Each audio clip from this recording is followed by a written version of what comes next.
Hello, the internet, and thank you, Twitch people, for coming out and once again tuning in to Blades Against Bandwidth. Of course, I'm Judge Brendan. I'm so happy to have everybody here. I'm here with the usual crew. Dax got delayed, so he's going to be out for a minute, but we got somebody really special for you coming here all the way from Spellburn.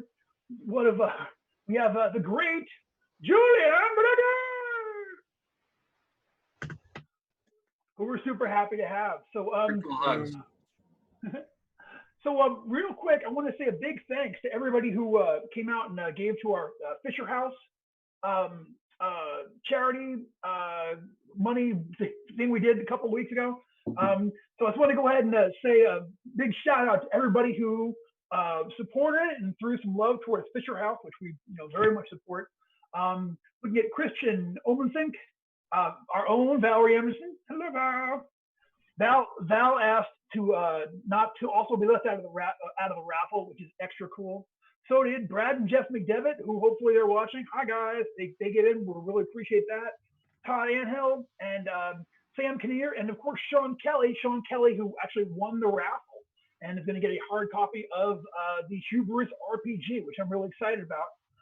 And also big thanks to Mike Evans for throwing us some surprise support. And if you're out there, we recommend everyone go out there and try Hubris. It's a really, really interesting setting for DCC, and get out there and get ready to have some fun. So when we last left off, my friends, we had just, using a ruse, we had brought in some official in an effort to get an audience with Prince Thorn. And what happened is Prince Ashart. Sorry, Prince Ashart. And what happened instead was we killed that guy and the two guards from the front gate. So when we start off, all y'all are standing around out front. You have two dead fairy doormen out there, and one dead fairy. I'm sorry, cat problems. One dead fairy noble person. So how are we going to handle this, y'all? Storm the castle. We could drag their bodies into the bushes. Okay, so we drag their bodies off and stash them kind of out of the way. Let's steal their clothes. Do they have cool gear? Yeah. The two doormen have got on, what are they wearing? They are wearing kind of wooden armor made of sort of plants and woods with little thorns on it. And they have spears. They have wooden spears. They look more like, they're so organic looking, they almost look as if they've been grown rather than fashioned by intelligent hands. Let me take a look here at what the envoy had. That attitude, that's what he had. He had a lip on him is what he had, and he got what so you're gonna pat him down? Yeah, sure. Of course. Okay, so he has a pouch on his person. Okay, this pouch is made from the finest silk any of you have ever seen. And inside of the pouch by itself is this masterwork of embroidery, absolutely exquisite. Inside, there are 7 black onyx stones, and each stone is engraved with a symbol of a delicate crown with barbs and thorny protrusions sprouting from it. Is this also? And that is what you have. And did he even have a weapon? He had a staff, and it's again very ornate staff carved to look as if it was a living tree branch with leaves and branches coming off it, coming to a solid point. I give him a smell down for mithril. Yeah, these are the other kind of fairies apparently. Yeah, these ones are they're all the armor you've seen of these folks so far has all been made of wood and materials like that. And just in case, I'm going to check the boots too to make sure that they're not hiding anything in their boots. Their boots are lovely, but you don't find anything in there. All of their clothes, even the footmen. Hey, there's Dak. Diggity Dak. Hello, Dak. Hi, Dak. Hey, everybody. Sorry, I'm still turning on my camera. Oh, got it. Hey, there you go. All right. Sorry, guys. I wasn't sure if it was this hour or next hour. I'm always Never mind. No It's all good. excuses. What's Well, happening?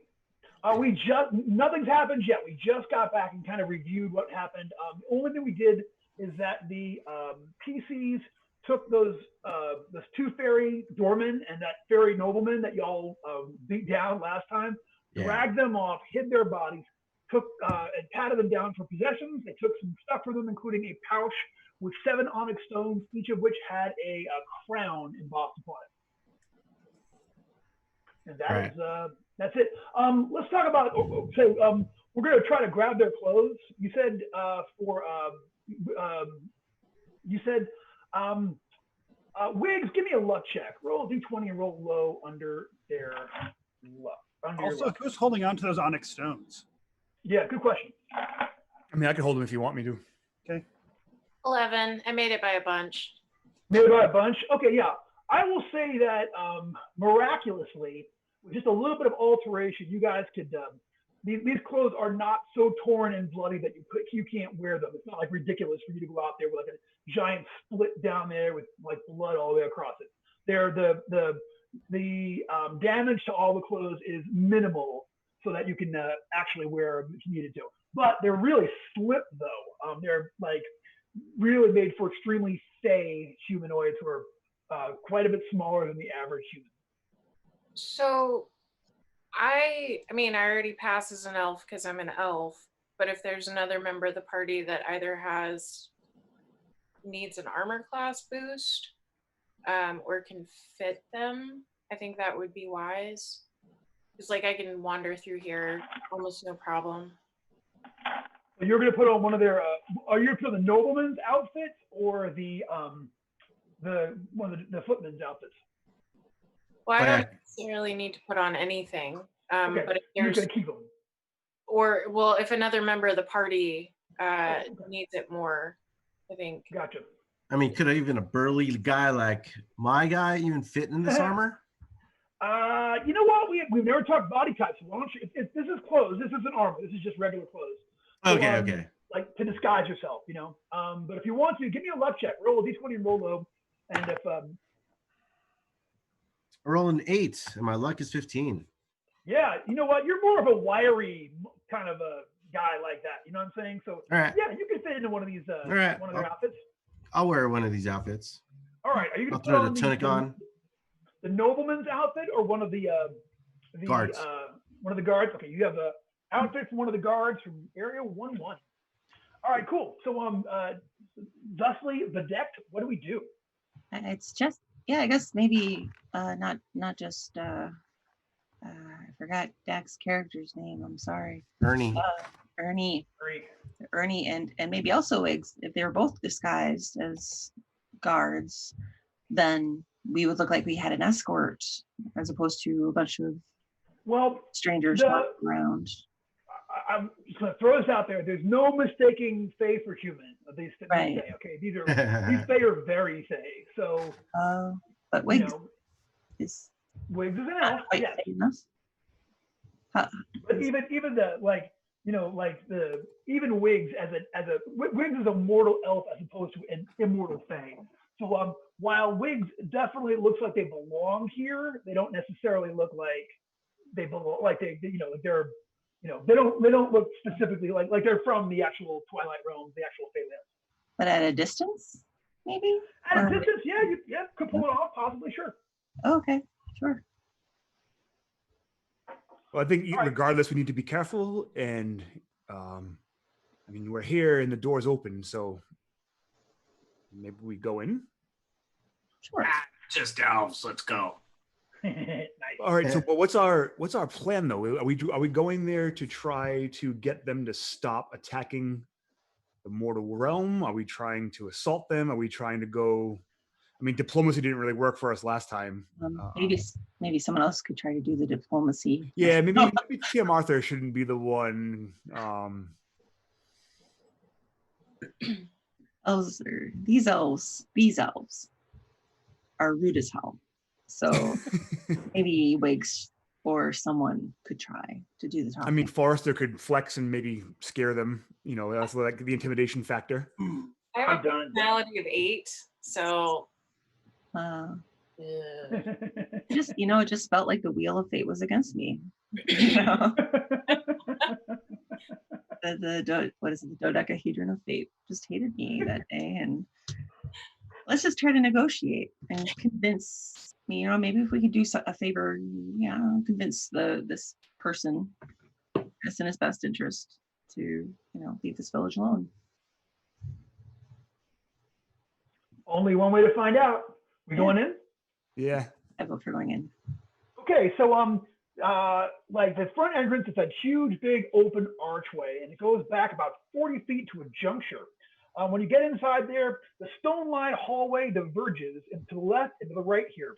Grass and night-blooming flowers grow in the mossy spaces between the flagstones, and a pair of burning brands cast lambent green and silver light, give the space an otherworldly illumination. Hanging from the wall at the end of the passage is a woven tapestry depicting a regal-looking, bearded elf dressed in robes of sable and silver. He sits upon a throne of carved wood and wicked-looking briars. So when you come to the juncture there, the tapestry is there, and you can either go right or left, and the tapestry is flanked by these torches with this crazy-looking light. And even though you're indoors, you see plants are growing up throughout the flagstones throughout this whole place, almost as if, and they look all kinds of healthy and stout, as if they were growing outside under optimal conditions. Sorry, and where is this throne in relation to all that? The throne is it's a tapestry on the wall. So yeah, so there's a tapestry there on the back wall there, and it just depicts a bearded elf on this throne in kind of like wooden armor with all kinds of wicked-looking thorns all over it. So I'm going to assume that that's the king himself, right? Give me a roll, Wiggs. Roll a d20. It's going to be a wheelhouse check. D20, add your intelligence modifier and your character level. And we've also heard this is the realm of the Queen of Elfland, not the King of Elfland. Exactly. Maybe it's 17. This is the I'm sorry? unseen court. 17. 17.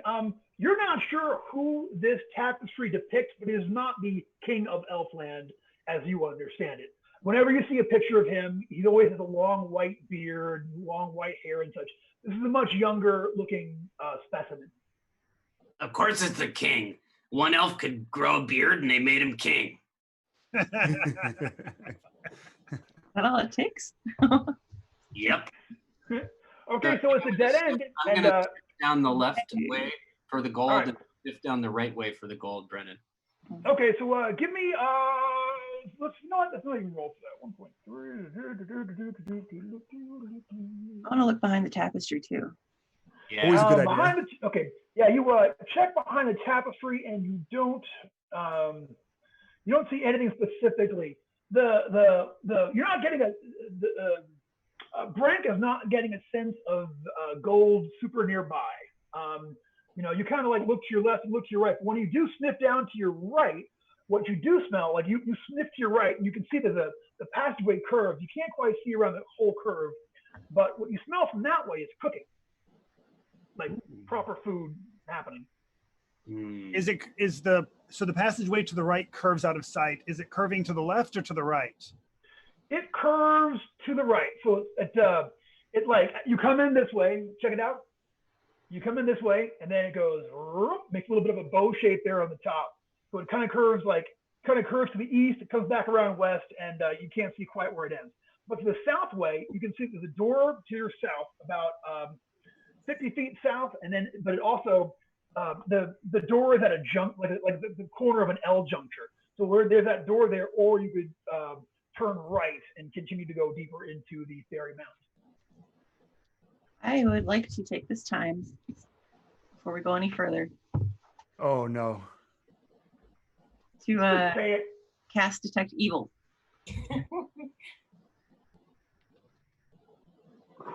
Unsealing court. I talked to my therapist about that spell for a half hour today. To get myself ready for this. I failed. I increased my no. approval range. Either there's too much evil or not enough, but you'll get a point of disapproval. And a strongly worded note from my therapist. No, I'm kidding. So yeah, detect evil did not work. You get a point of disapproval, and what do y'all do?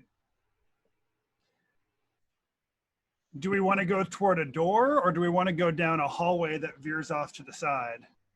Seems like the hallway kind of goes deeper, so we might want to check some of the first rooms. Yeah, check closed doors first. Sure. Don't want to get surprised. Yeah, so let's sneak on up to that doorway at the L Doorway to the north? hallway. So you're gonna go south to the doorway before it turns to the left. Okay, so yeah, you are there at a door. And yeah, you can see the hallway goes as far to the west as you can see before it starts to curve around. You can see like delicate looking grasses and flowers growing up in the flagstone the whole way there. So with these curving hallways, I mean, is this place made of stone? Is it made of wood? You are inside of a hollow hill, and so like the roof, like the ceiling in here, is looks like natural earth ceiling overhead. So you can see like the floors are flagstone, the walls are like fieldstone, and then the ceilings are sometimes they're rock, sometimes they're braced up with like wooden. I can't think of the word. Like shoring or Yeah, not balance. I can't think of it. Yeah. But in some case, a lot of the way though across, it's just you're looking straight up at dirt. You're actually seeing like the ends of roots coming in there from the top. Cool. I'll keep an eye down this other hallway, how it keeps going, and someone check the door, I guess. Gotcha. Who is gonna check that door? Me, of course. All right. I will. I'll do my typical kind of checking the seam around, the frame, Sure. looking for Give any me stones in the front. You can give me a check, my friend. All right, find trap is a +3, so let's do this. Of course, I must have expended all my hot rolls against Brendan this morning when we were playing Dying Earth, because I just rolled a 4. Nice. Yeah, the door. You don't find anything unusual about the door. And it has like a button latch or an actual knob. It's got a very fancy wooden like 2-part latch. You kind of have to like squeeze the little bits together. Very fine workmanship. Very And smooth to the touch. Does it appear to be like there's a keyhole that can lock it? Nope, you don't see a lock on this door. All right. I'm gonna just press my ear to it to make sure I'm not opening it up to like a barracks. Sure, give me an intelligence check there. Real D20. Actually, do you have a? I'm blanking. Yeah, give me. You're trying to hear. You're trying to give me a listen check essentially. So give me an intelligence mod, and I guess add your level too. That counts. I think you think. All right, so it's a 14. You do hear some low conversation coming from inside there. I'll look at them and I'll whisper, "There are people inside. Should we knock? Or just go?" Is it? You didn't check if it was locked. or Riggs, do anything you yet, want to did see if you can understand what they're saying? Yeah, I'll give it a try. All right. So yeah, give me that same roll. D20, add your intelligence modifier at your character level. 19. Yeah, there are 2 Fey folk in there who are clearly having a conversation.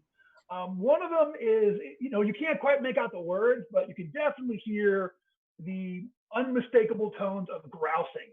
Someone in there is complaining about something audibly, while the other person is sort of like listening in on the story. I'll quietly relay that information to my companions. You got it. Should we just bust the door down and go in? You're here to right the wrong, damn it. I mean, there was talk about diplomacy, but you've already killed like 3 people from this mound, right? That's because they were stopping us from diplomacy. they wouldn't let us They started it. Started it. If they're not going to let us diplomacy, we have to stab them. So say, we bust down the door and be like, I heard you complaining about Jerry, and I just wanted to say, I know, right? And then if we fail to persuade them, we can murder them and take their clothes. Yeah, that's kind of where I was going. Okay. This is the best plan I've ever heard. All right, Frank, let's I'm do just this. waiting on a strange roll to kick the door down. Kick the door in. maybe You're like in. I'll bust the door in, but instead of going right to attack, I'll throw flowers, Ooh. you know, and be like, "Hello, friends." No, I don't like have any it. flowers. Oh, They're growing out of the walls. oh yeah, they are. That's All true. right. You can pick. Oh, yeah. You can pick a. And I have banana bread. They're gonna get upset for you picking the flowers. Banana bread.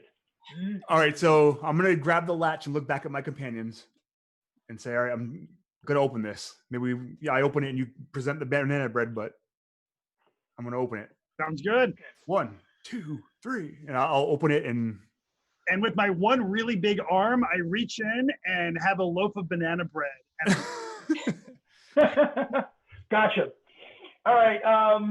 Actually, give me a personality check, Forrester, for your banana bread. You know. that's my thrusting of the banana bread. I rolled a natural 1. Mm. Okay. They So hate banana bread. turns out, yes, we have no patience for banana bread. So the door opens up. You see lines of double bunks fashioned from dark living wood grow from the moss-covered ground of this chamber. Burning brands fill the room with a silvery green light. A stone table, its rim decorated with carving, stands near the far wall and bears numerous place settings. A number of figures, some dressed in armors, others without, are present here, all kind of resting. So, Anatol, you quickly realize that you have found the barracks. So well seen. And the one they all kind of stand up and they look down. They look at the banana bread. They look at the outfit that Dak's guy has got on, which is just like the outfit that some of their guys has on. With bloodstains all over If it. it's bloody. Yeah. And then they're like, "Ah!" And they get in charge. So let's go ahead and Yeah. So let's go ahead and have a initiative check.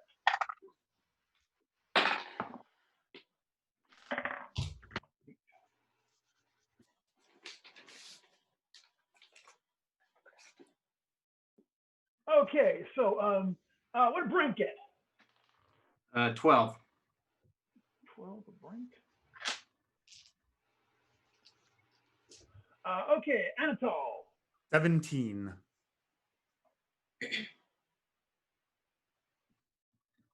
Wiggs. 9.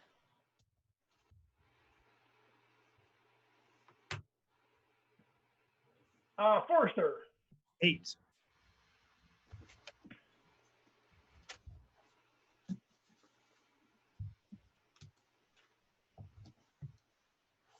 Tia Martha. 18.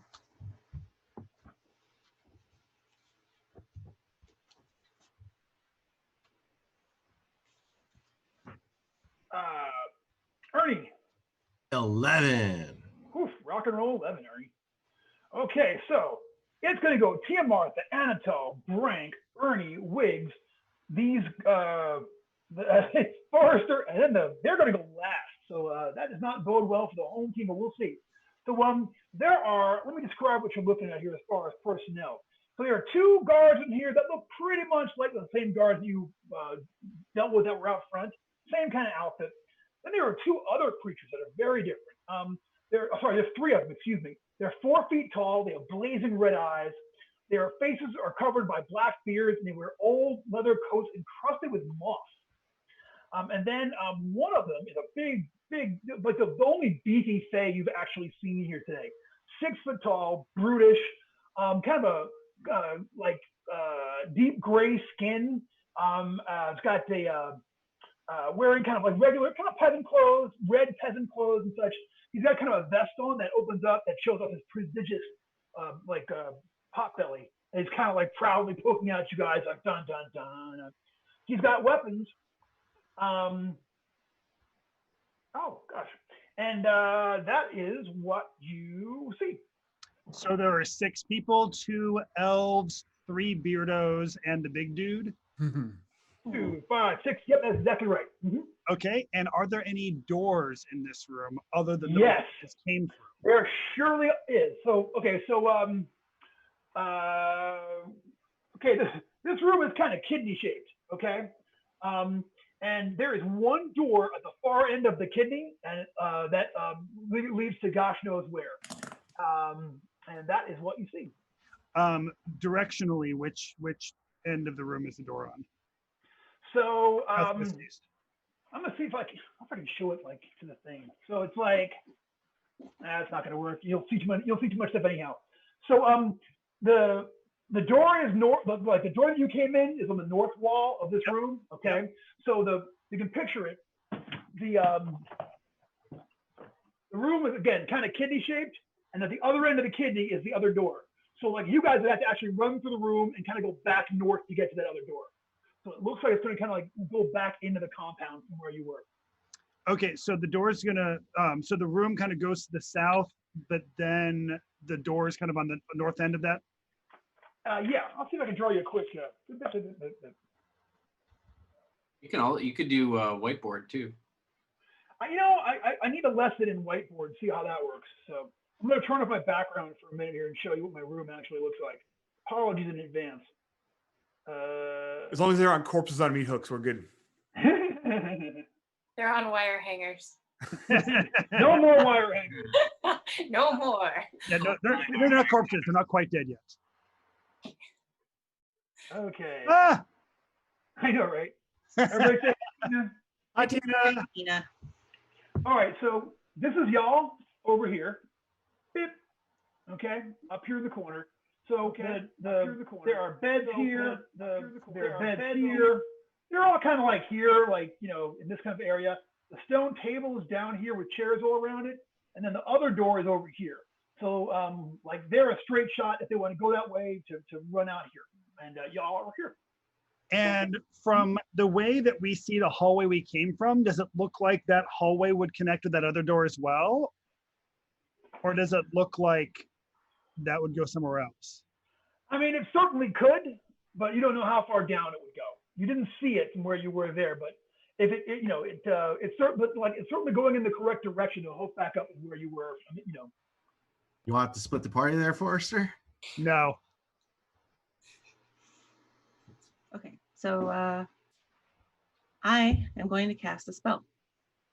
Okay, I want to hear about what kind of spell we're casting today. I'm casting paralysis. Oof, gotcha. All right, so go ahead and make your spell check. That is a 15 total. So 15, that's going to power up your hands and or weapon with the power of paralysis. I'm going to spend some luck though. So yeah. Okay.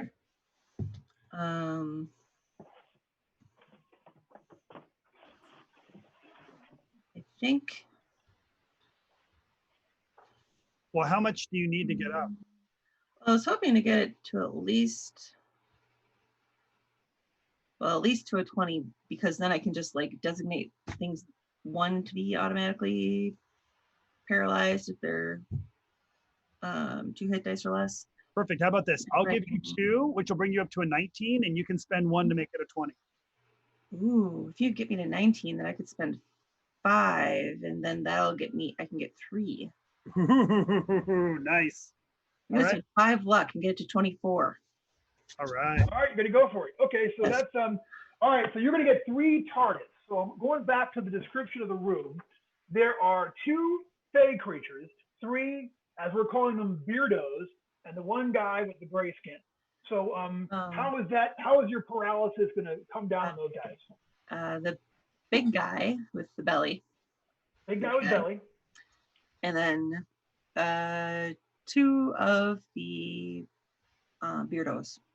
That plus 2 beardos. Gotcha. Okay, so I'm gonna go ahead and make their saving throws just for fun, because it's my job. But 4 HD or less, they are automatically paralyzed. If they have 5, they get yeah, no. All right, so you got 2 beardos. Are you saying they have 5 hit dice? No, they don't That have 5. concerns me a little bit. Okay. No. That's okay, good. No. No. Instead of that, what they have instead of that is, good luck, Chuck. So yeah, so two Beardos paralyzed, big guy paralyzed. So there is one Beardo left and two Elf guards or Fey guards. So so that was a brilliant opening round. So three of them, the big one and the two of them will just freeze over there and sort of fall over, paralyzed. And it's time for Anatol to do something slick. What you gonna do? So I haven't been using it much, so it's kind of fallen out of. I mean, granted, I spent a whole game as a pair of eyes, but I do. Unless I lost it somehow, I still have the 7-tree spear, correct? Yes. You gave it. Didn't you give it to? Oh no, I gave it to Dak. Never mind. Yeah, Dak's got it. Never mind. Yeah, so I will grab my short sword and I'm going to flourish my way in and attack the lone Beardo who's not frozen, paralyzed. Gotcha. All right, make your move. Oh, that's a 19 on the die. Holy goodness gracious. Yeah, that's gonna hit. And it does 1d6 for 4 points of damage. Okay. So he is still up, but that was a telling blow to this particular individual. He kind of staggers backwards and he is like, invaders, we are breached, he says. And he's looking to come and bring some of that back to you. Brank's gonna go ahead and go first. Brank, it is your turn. What are you gonna do? I'm gonna rush at the two Fey guards, and my deed's gonna be to try to knock these. I'm gonna split my attacks: the shield bash and the other guy. My deed's gonna be to try to knock these guys off their feet or block them from running away. You know, Gotcha. as much as I can do to prevent them from running to get help.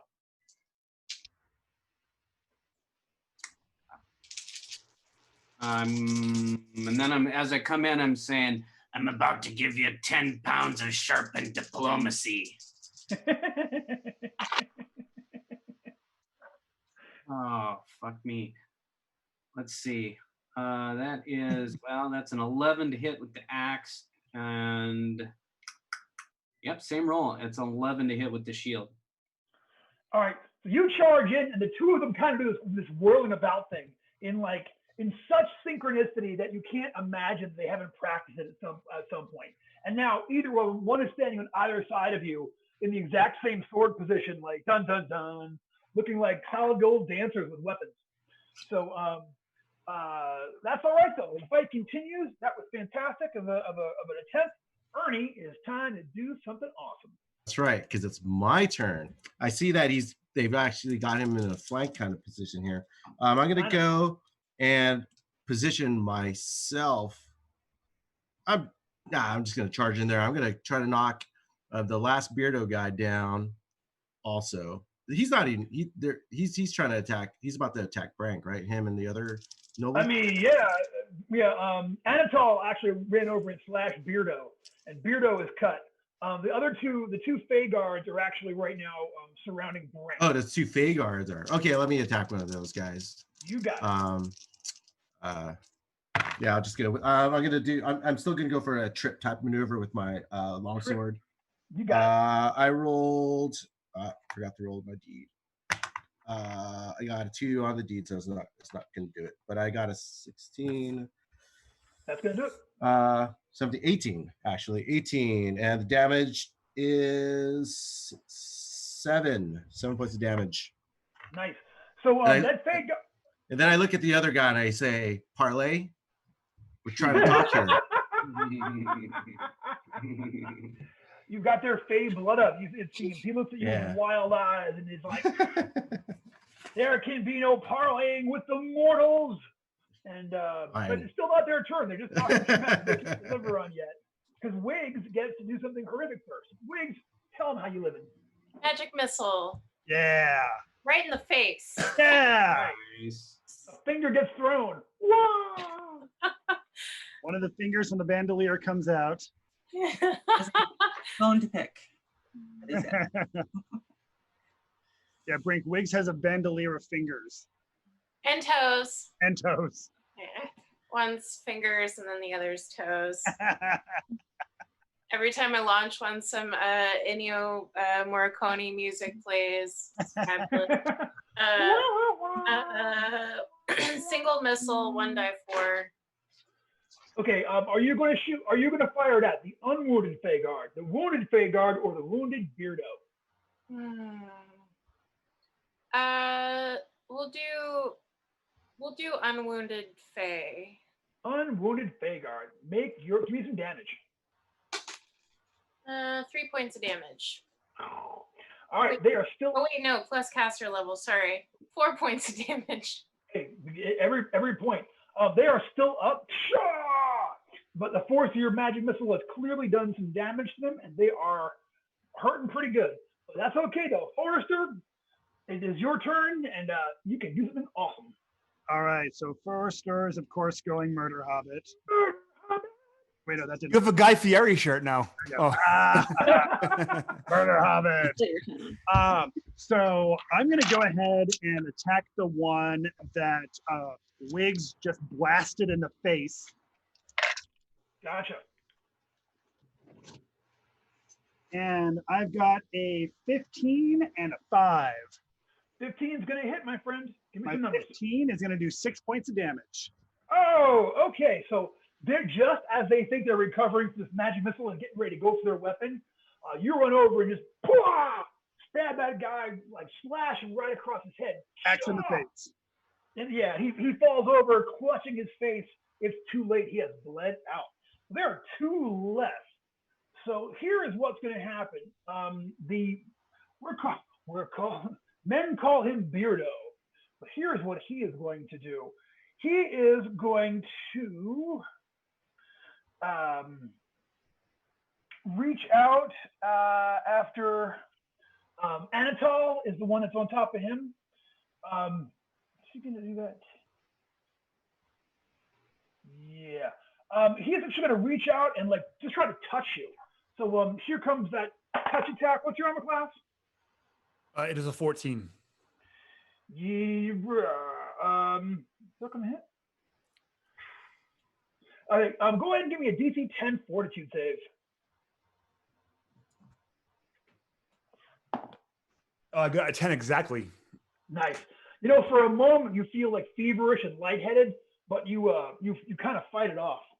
So the other one, the last man standing, is actually going to spin around at Ernie, and is going to try. This is that Fey Guard. He's going to swing at him with his wooden spear.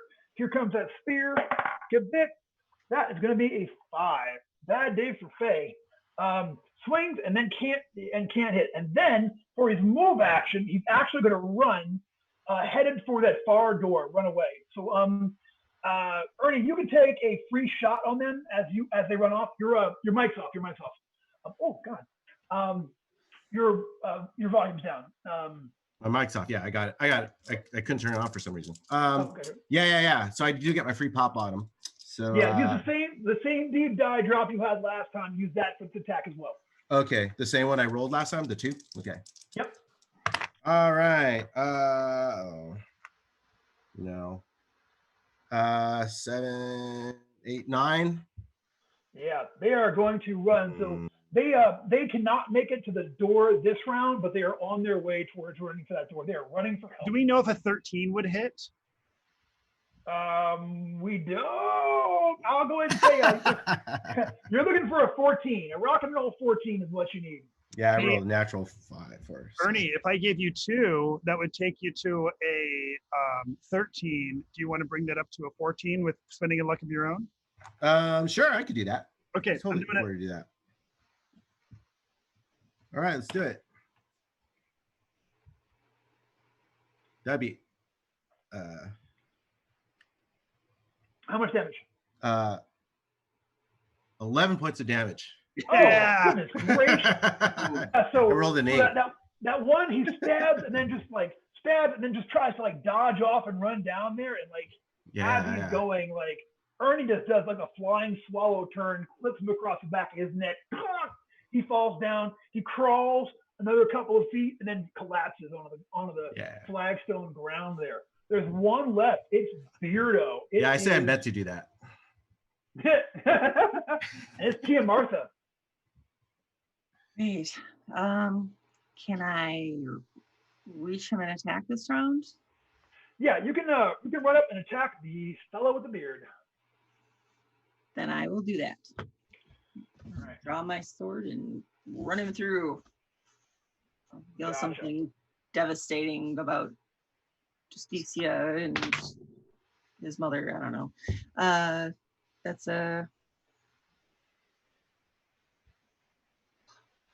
14 to hit. That hits, right? You said that. Yeah, that hits. That's it. That's exactly it. Great. That's 6 damage. Yeah, you take him out. Pwah! Upside the head of the mace, he staggers over, falls over, and falls down, collapsed. Well done, all of them. What are y'all gonna do with the 3 paralyzed ones? I'm gonna look if there's anything I can use to bind them. I have rope if there's nothing else. There are fancy silk bed sheets. You could use those. You could twist those up around. I'll use the fancy silk bed sheets to make like gags for now. I don't know. Gag them, and then the time left, if we have, I'll also leave out my rope so you guys, if they want, they can start binding while I'm doing the gags. And while you're gagging them, I want to put a little piece of banana bread in their mouth for each one. Right before the You're gonna gag him with banana bread. I think that's Yeah. a violation of the Salt 2 arm socks. Yeah. I'm gonna check check their pocket and stuff, specifically for like notes and messages and that kind of like orders kind of thing. Sure. Just checking them on person, you don't see anything like that. Each one has got like the bearded fellows. They have daggers. They didn't draw. No one drew them, but they have these little slick little mithril daggers. I guess they're mithril. It doesn't say. I'm assuming they're mithril daggers. 3 of them. Taking one. Yeah, they are very fancy. But none of them seem to have any orders or anything. Like up on them on person or anything like that. What about the big guy? Who is that guy? So, what is he? Yeah, you've never seen a Fae like that before. Like I said, gray skin. He doesn't really have anything on person. Oh, I'm sorry. Those knives, I said mithril, they're bronze. All their knives are bronze. Sorry about that. Did one of us have an iron chain? Yeah. Yeah, maybe we use that to kind of like bind them as well in case the rope, unless they maybe can magic their way out of the rope. Yeah. Right, That would like- irritate the hell out of him. All right. Yeah, let's do Yeah, that. you wrap them up with that chain, and by this point, like they're just coming out of the paralysis, and they're all like, no! In the banana recoiling bread, back from that iron. And spitting out, trying to spit out banana bread. You're just like, just looking wretched. Wow, this got dark. So I'm gonna ask you a few questions, and I want you to answer them immediately. We're here to negotiate peace. So the big dude, I'm gonna take his gag down. He spits that piece of banana bread up. There's more banana bread if you don't listen and cooperate. Take these chains off, you tormenting creature. Answer our questions first. What would you know? Why you are I mean, we know why, but I want to hear it from you. Why are you raiding the mortal realm? The Queen of Elfland will have her vengeance against you impertinent mortals who dare hunt her unicorn. We didn't come here as foes, although your nobleman outside made us. He kinda forced our throws an eye hands. over. And also, didn't this happen like 60 years ago or something? Why are you guys still so mad? He says,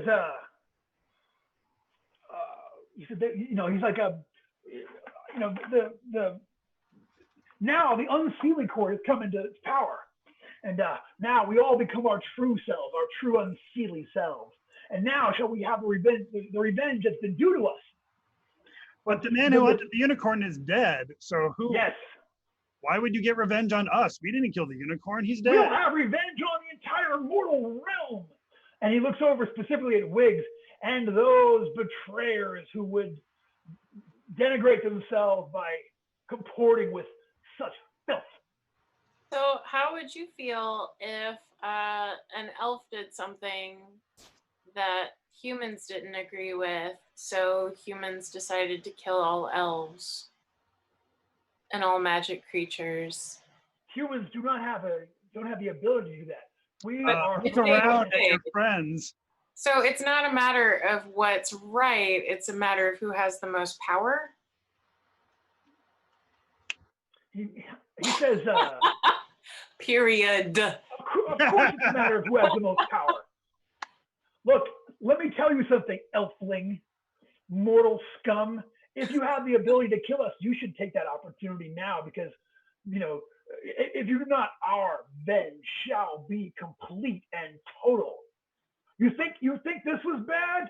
We sent our unicorn, a little bad weather from ghost towns and poisoned a few things.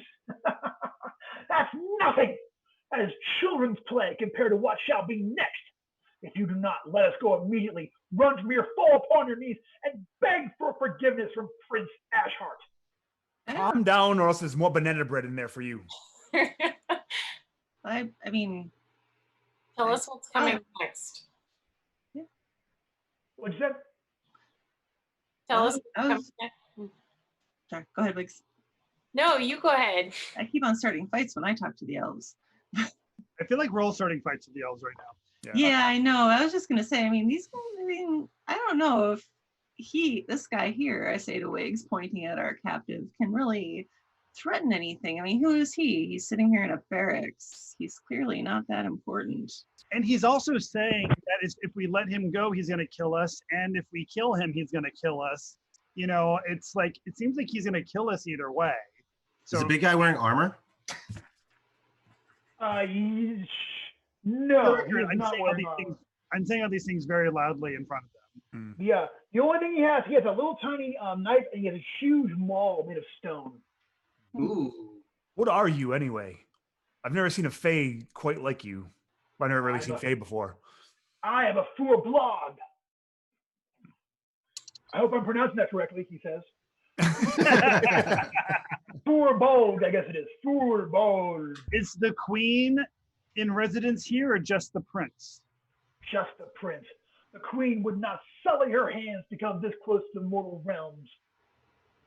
But she does send the prince to enact her careful vengeance, you know, exquisitely planned against this, against Eng, against the descendants of Prince Thorn and all those who would offer them succor.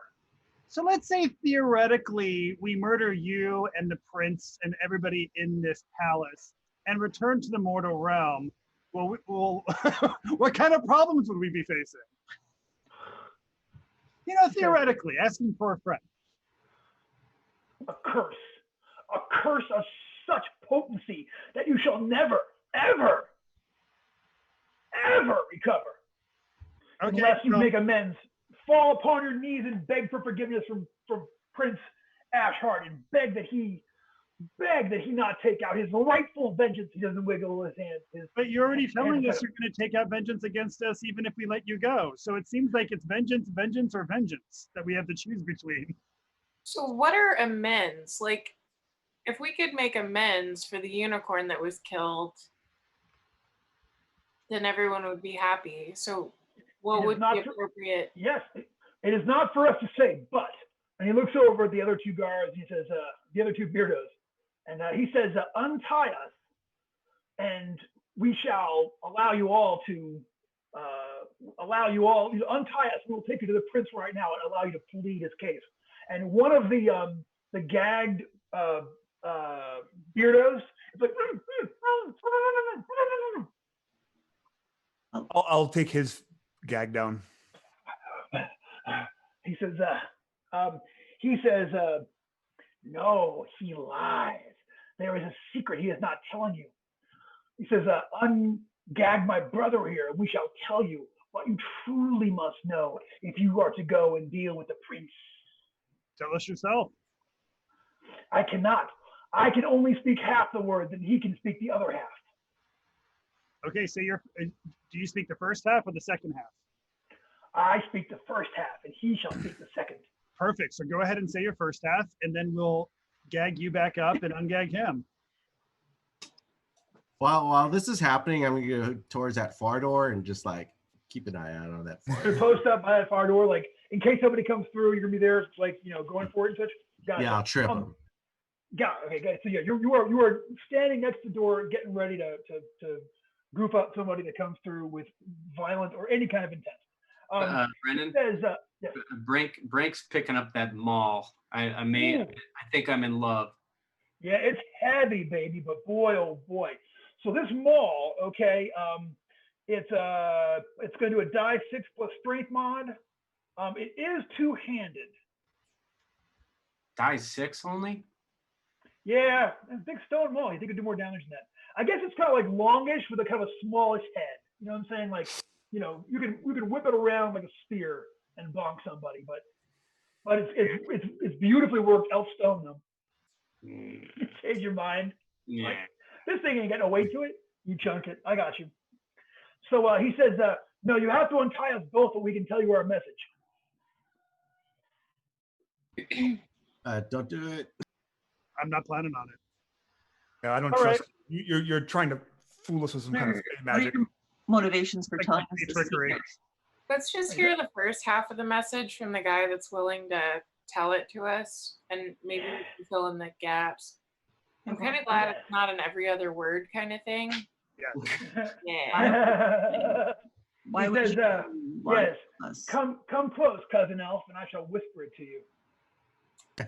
I'll stand behind him. You stand behind him, and he kind of looks around, and he says, the prince is here, but the queen doesn't actually want him to be here and have vengeance. He wishes to look, just untie us. Let us go, and I promise we'll give you no more trouble here. I give you the word of the unsealy court. How about we keep you tied, and we will march you to the prince's chamber. Yes. And do when that. we get there, then we will release you to your people, but we wish to speak to him to parley. Do we? Is that what we want to do?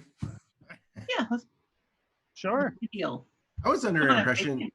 I was under impression that it pretty much sounds like this prince is on the DL. So I think we could just like get rid of him and Yeah, it we wouldn't make probably a could difference. just slaughter this whole place, and that would end the problem. I'm afraid to risk the wrath of his mother, though. I mean, even if he's not supposed to be here, I think how about immortals killing her son might fire her up. That might be worse than killing her unicorn. Yeah. On a scale of 1 to 10, it's probably worse. I would frame him. I'm gonna just go on a limb and say it. We'll make it look like there's a unicorn attack. I mean, we could frame this guy. But this guy quickly. I asked the soldier who his loyalty lies with. Is it with the queen or is it with the prince? You ask the The one bearded that- guy? The one that whispered to me like half the secret. He says, I'm a secret agent of the king. It's truly the king of Elfland whom I love. I have been forced here. I don't wish this unseelie aspect. I wish to prance and sing and dance and to spend my nights under the moonlight and frolic with those I care for. I didn't have to be here. They forced us. They forced me and my brother here. And that's why they only each gave us half of the message. So we'd be trapped. So just untie us. I go ahead and I put the gag back on him. You're big piece of. All right, so you re-gag both of them. I'm just re-gagging him. It seems like Gotcha. the Furbolg is quiet for the time being. Yeah, he's just kind of keeping his eye on you guys, watching everybody. I'm picturing the three of them sat like butt to butt to butt, like in a circle, so the chain can wrap around all three of them. All right, so so he's kind of looking at you and he's like, so what will you do with us? Do you want to march them to the prince? Ah, just leave him. Yeah, I say No. leave them. I'll cheerfully march you into the prince. I will announce you myself. We'll untie you on our way out. That one. He says, we shall see one another again, mortals. That's correct. You'll see us when we untie you on our way out. All right, so what do y'all do? We'll go through Just the other, because Forster's saying that doesn't mean we have to do that. I mean, I'm not deciding for the party. yeah. No, I'm fine with that. Do you want to go through the other kidney-shaped door? Let's Yeah. look. Let's look at least, right? Yeah, see if it can. Yeah, you want to check it? Yeah. I Sure. clearly haven't All right, noticed anything. So you open up the door. The door is door-shaped. It's at the end of the kidney-shaped room. That's all right. Yeah. So you see a hallway that runs northeast. It's like the rest of them. There are these torches every so often with this very strange green gold light. There's a door on your left side, about 30 feet up on your left side, and then the hallway keeps going to some kind of great big juncture. Hmm. Let's ask the Furbolg where we need to go to get to the court.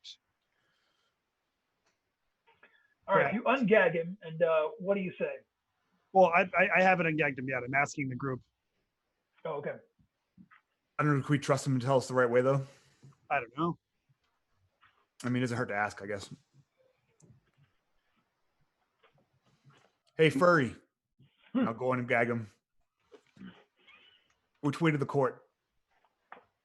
He says, go out that door, go northeast the junction. There are guards there. Go past them to the double doors. And that will take you to see our prince.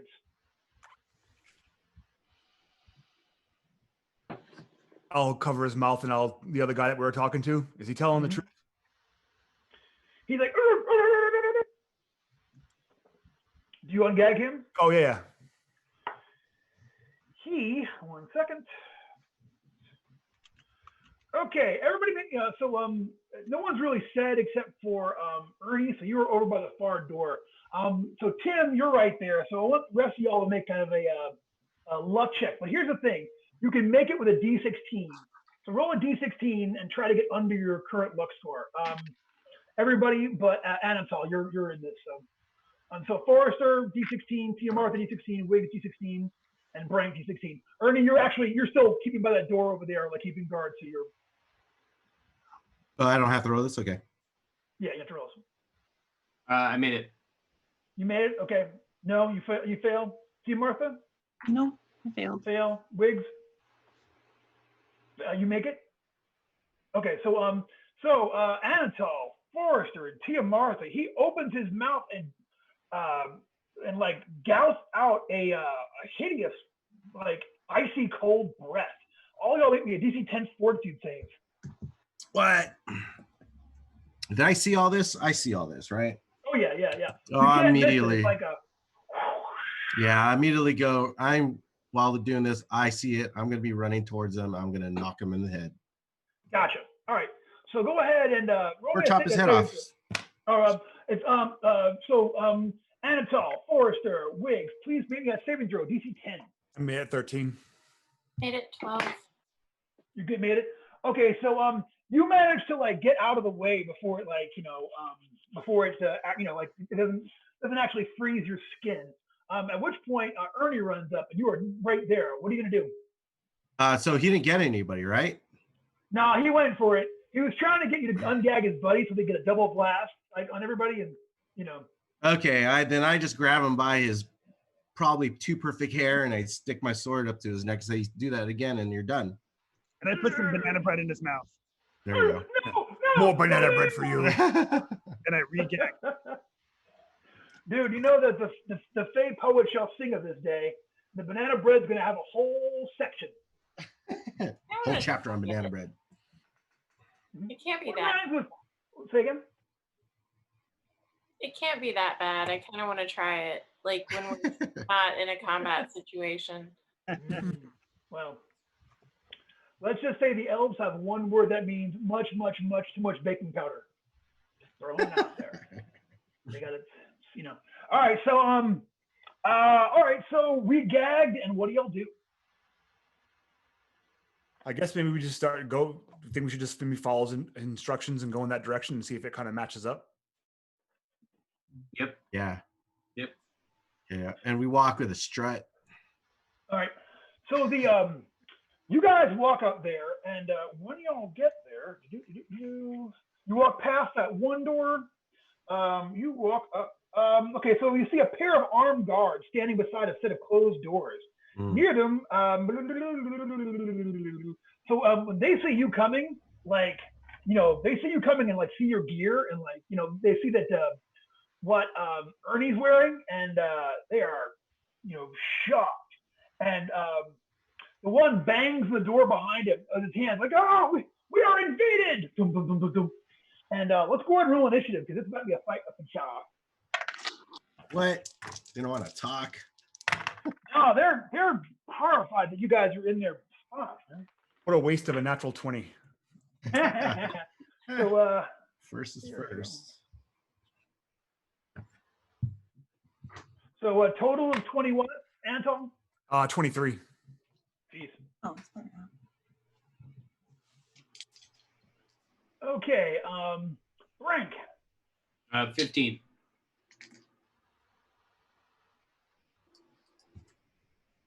Okay, Wiggs. 19. 19 for Wiggs. Okay, Forrester. 17. 17 for Forrester. Okay, Ernie. 16. 16 for Ernie. Damn, we're all rolling high this time. Right? Just Tia initiative. Martha. 18. 18 Wow. for Tia Martha. All right. Is our lowest 15? Yep. Wow. Well, we're first. Yep.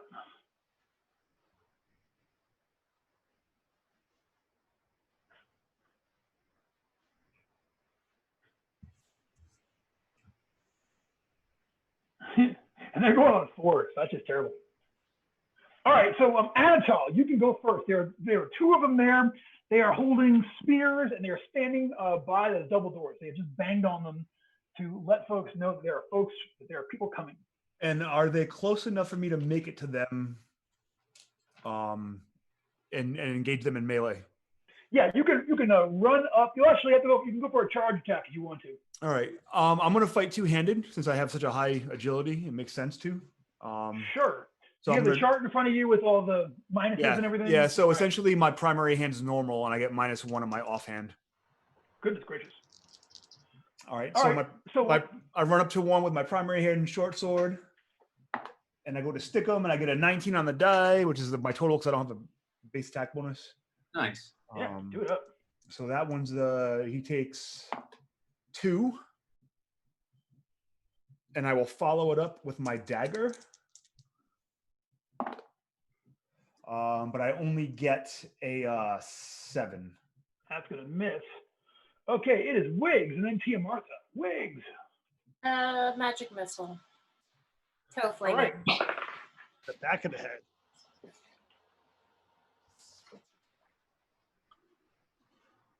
I lost the spell. Okay. Magic missile is gone. There you go. Tia Martha, you are up. Right. And Forrester. Let's try casting paralysis again. That worked before. Okay. That's a failure. All right. You're gonna pick up another point of disapproval, and we're gonna move on. Forrester. All right. So, Murder Hobbit. Okay. I'm going to run up to the other one who's at the door. The unwounded one. Gotcha. Murder Hobbit. Oh, shit. I got a 17 and a 16. Oh, nice. So, That's 2 hits. that's 2 hits. Oh, but the damage isn't that high. 5, 6, 7 points of damage total. That's not bad though. You get him twice though. Fantastic. Jaw. Forrester, you stabbed this guy twice, and he's staggering back, still up in this fight. It is Ernie. All right, I'm gonna go ahead and join the fray. I'm gonna take my longsword. Do you want to go for the one that Anatol stabbed, or the one that Either one. Let's go with the one that Forrester Anatol stabbed. Two thieves Gotcha. just jumped in front of me and started attacking. I'm like, all right, fine. What happened to diplomacy? And then I go ahead and strike down one of those guys. I'm just gonna go ahead and use my D die for just pure damage. Gotcha. Yes, and I rolled a 3. So but I rolled a 3. But I rolled a 3. So Oh, that's only like 7, 8. Not worth bumping. Nah, it's Eight. gonna Wait, hold on. Did we get an idea what their AC is? Because I did 8 points of damage, which would be 20, maybe 15 points of damage total. We're metagaming here a little bit, but Yeah. let's not do it. Yeah. All right. Cool. All right. Yeah, Gotcha. let's just not do it. Let's move on. All right. Move along. Gotcha. So it is Brank, you are last before they go. What are you gonna do? they're both still up. Both still up. They're both wounded. The one that Forrester got in a pretty bad way. The other one is not so bad. So they're standing in front of the door still, right? Yes. Do the doors open out toward us or back inside? No, they open. They open in. They open away from us. Yep. Yeah, what the hell? This is probably a stupid thing to do, but I think it'd be a great way to make an entrance. Just pound the guards right through the door. So my deed, I'm going to try to knock the guards in through the door. Hell Split yeah. my attacks. All right. Give me a shot. Oh, I got a deed. And yeah, the axe should hit. So that's going to be a 21 to hit for 11 points of damage. Oof. The shield bash will miss. Okay. So and you got a 3 with that. So you axe that one guy in the chest. And you actually knock him through that door behind him. Okay. So as you stand there, here is what you see on the interior. All right. You see. And as I knock him through, I go, "Parley!" Outstanding. Okay, so a forest grove, or at least so it seems, lies beyond the door. Trees rise up around the perimeter, their boughs interlocking to form a ceiling of sighing leaves. Glimpses of stars, sharp against the darkness, are visible between the branches. The floor is moss and grass, and a burbling spring brings the sound of water to the gloom. Draperies of living vegetation hang between tree trunks, obscuring further sections of the grove. A large chair rests upon a flat boulder dais. The chair is crowned with a carving of a stag's head, and sharp thorns protrude from the chair's sides and back. Shadows obscure the chair from further examination.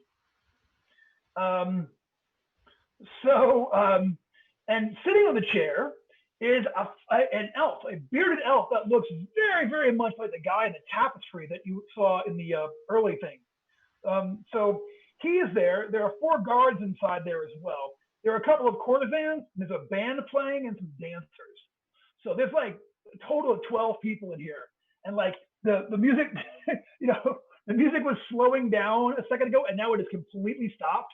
And like it gets completely silent in there for a minute. And they look down to dead guards, a dwarf standing there with gory axe. And one stands up. He's like, "Kill them all!" he yells. And that's where we're at. Right, so to go ahead and continue. So it was Brank. It is their turn. So a couple of things are going to happen. Okay, why did we open the door right before their turn? To make it exciting. You wouldn't understand, Halfling. It's all tactics, military tactics. Yeah. All right, the Shock and awe. Hobbit. one outside that Forrester stabbed is going to try to get Forrester with his spear. Here comes that attack against Forrester. He is going to get a total of a 13. Nope. Going to miss with that. So then in the interior, those, let's see, the 4 guards, all of them charge up as one. And they're all going to go after the dwarf. So these guys are going to get this too. So here goes. Going after Brack. That's going to be a 12 and 11, another 12, and another 12. That's 3 12s. I'm picturing them all coming in like a, what now? Miss.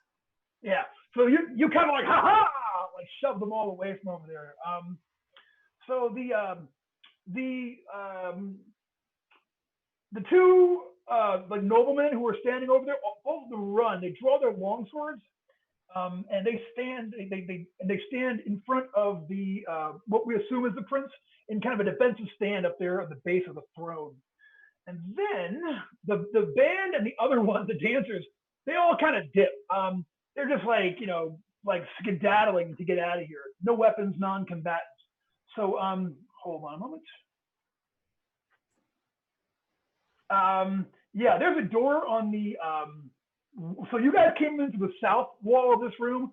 There's a door on the west wall, and there's a general exodus of all of these cats just running in that direction and trying to get out that door at once. So there's a pileup happening at this one door of all the non-coms who are just trying to get the heck out of there. It's a piper, a fiddler, a drummer, and then like a couple of pairs of dancers who are all just trying to get the heck out of there. Should we kill those first? So what? Yeah. Instead of the party, should we kill those first? Yep. I mean, and then how good is the music?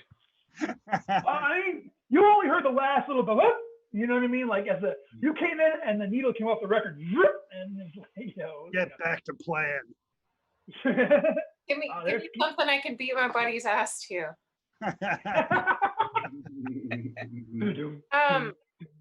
Anatole, do you still have the iron spikes that I gave you? Yes, I have that in the. Oh no, Dak made that into the spiked baseball bat, right? Oh, that's right. Never mind. But I do have a crowbar. Okay. On top of my weapons, which are probably, I'm going to guess iron, but. Yes. And then he is going to cast a spell from up where he is. He points his hands at you and he calls out some language. Yeah. Wiggs, you recognize him as a. Do you want to do a spell duel? I've never done that before. Do you have something that can counter sleep? He's casting sleep. Oh, I mean, dispel magic will do it, or bright lights keep me awake. I have color spray. Yes. Do you have summon coffee? Yes. All right, so I'm going to assume that's a no, and he is going to go ahead and he calls out some words and then to cast a spell. Kaboom! He is going to get an 18. Up to 3 targets. So that's going to be the 3 ones who are closest over there. It's going to be Brank, Ernie, and Forrester. So go ahead and give me a DC 18 willpower save. Ooh. Oh, that's my best one. -1. I rolled a 7. Yeah. All right. Ernie falls asleep. Frank, what'd you get? I'm effing doing it. I'm gonna spend 3 luck and make it. Cool. All right, you are not gonna fall asleep. Forrester. Oh, I'm sorry. I was responding to a private message and I spaced out. What am I doing here? You were gonna make me a DC 18 willpower save or fall asleep. I got exactly 18. I'm awake. Nice. Beautiful. All right, cool. So he casts his spell and only Ernie falls asleep. Ernie, you are asleep.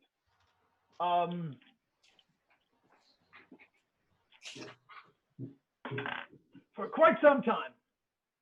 But we'll come back to that. All right, so that is what happens in their round. It is the top of the order.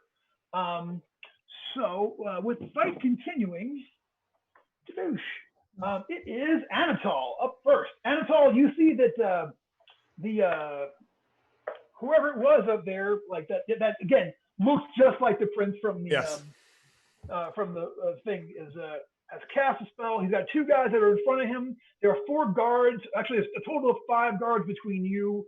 They're kind of like blocking the way to get in there right now. So what are you going to do? I'm going to take Ernie's spot in the melee since he fell asleep. I don't know if it would work, so I'm just going to kind of kick him to see if it'll wake him up as I go to engage the person he was fighting. Take a look here. And then I'm also going to call out as I engage the warrior that Ernie was fighting. I'm going to say, "We're here for you, Prince Ashart." Okay, so I'll tell you what. If you want to spend this round kicking him awake, that'll work. That'll wake him up. Okay, so I will do that, and I will, I won't attack. I'll just but I'll hold my blades out and defensively. You know what I mean? To So Ernie, you are kicked in the side. And I'm up. easy, Mom. God. Okay, so Anatol is now inside the room. Wiggs, it is your turn. What are you going to go for? Who else in our party is down? That's it. That's it. And Ernie seems to have woken back up. Okay, I will spell burn. Can I spell burn to regain a spell and cast it in the same round? Yes. So you spend 1 point of spell burn just to regain the spell. Any additional spell burn, that's towards adding to your spell check. Okay. 16. Okay. I will regain magic missile and choose a different dice. Okay. Yeah. All right, so you're gonna do 1 point of spell burn so that you can cast magic missile one more time. And are you gonna do any additional points to that to add to that check? Nah. Nah.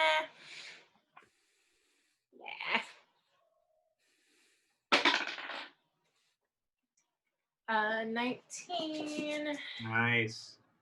Let's see. 1d4.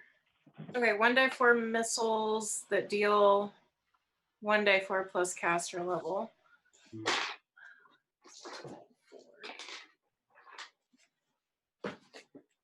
Okay, how many missiles? And in this particular case, you have to use all of the missiles against a single target. Okay, that's 2 missiles. All right, so 2 missiles is going to do 2d4 plus 2, or 1d4 plus 2 each. So who are you going to launch them at? Boss man. The boss man. All right, I want to see you give me some damage. Okay, so 3 points of damage for the first missile. Okay. And 4 points of damage for the second. So 7 total. Is that right? What was the first one? I don't know. 2. I'm very tired. Gotcha. Yeah, it's been an exhausting week, all. I'm just glad we're out here, I'll let you math for me. All right, so Ashar takes some magic missiles, but he's still very much in this fight. They certainly have affected him, though. So fight's going to continue from there. That was Wiggs is Tia Martha. Tia Martha, it's time to do something amazing. All right. First, I say in the chat, it says Sean Kelly's asking who let Julian in here, and I will own the responsibility for that. Yes. I'm going to say that's the forever question. Wherever Julian ends up, people are like, who let him in? Julian is always welcome at my table. One of my favorite gamers. I invited him. So, and can I get in there and do some attacking? Yeah. So you want to go in there and if you want to go in there and get a hand-to-handsy, there is 1 wounded guard and 4 non-wounded guards. Hey, by the way, if you're watching right now, I should have mentioned this earlier. Stick around. If you want to stick around to the end of the broadcast, we are going to do our first ever raid on another Twitch channel. So if you're watching right now, get ready. The raid, I won't say where we're going just yet, but the raid hashtag is going to be hashtag Heyo Raid, HEYO Raid. Get ready for that action. So, but we're there for the first time today. But in the meantime, Tia Martha's going to charge up there and try to clock somebody. Are you going to go for the wounded one or one of the unwounded ones? I'll go for the wounded one. And as a cleric of Justicia, I've got my trusty long sword that doubles as my holy symbol, and I just yell something about justice and just destroying the something about justice. evil. That's an awesome war cry. Something about justice. Something about justice. There's something about justice. It's a movie, right? Oh, that's a miss, but I was probably very distracting for someone else to move in and hit something. Okay, it's a scrum up there now as everyone's pressed in there and trying to get up and get close. So so that is Tia Martha. fight is going to continue. And it's going to be Forrester and then Ernie. Ernie, you're going to start this round up from the ground. Oh, someone's going murder hobbit. I'm going murder hobbit, so I'm doing 1 axe to the guy on my left and 1 axe to the guy on my right. Gotcha. That's these guys and these guys. The guy on my left is an 11. The guy on my right is a 12. That's going to be 2 misses. Kaboom, kaboom. Okay, They both defend you off there. would a 14 hit? 14 would hit, sir. Would a 13 hit? 13 would not hit. No. So I guess we have no more secrets, you and I. Yeah. So, I'm gonna spend 1 point, which is gonna bump that up to a 11, 12, 13, 14. Okay, so my 14 is gonna hit, and that's gonna do 5 points of damage to the one on my right. Okay. He is wounded, but still up. And that was Forrester. Okay, outstanding. So you stab that guy like up at his shoulder. He kind of shrieks, but he is still very much in this fight. Ernie, you go. So you're going to start the round. For your move action, you got to stand up because you were prone. Right, and there's still the 2 guards, the 2 same guards that were guarding that door in the way. One of them's dead, one of them's wounded, but there's 4 more that ran up, one of whom is now wounded. Forrester just stabbed one of those guys. So it's two wounded guys and 3 unwounded. All of them kind of. But they're kind of in the room though, right? Yeah, they're standing there to block anyone from getting in there. The 4 of them, so it's a big double door. So they're all kind of standing there across the door, like with their spears, All right. making a bit of a there's still the 1 guard that was still standing, and he's kind of like in between them and me, or is he just like right there? Yeah. So the one that the wounded one is standing. He's like right next to you. I'm gonna go ahead and push that back. I'm gonna push him out of the way. I'm getting up.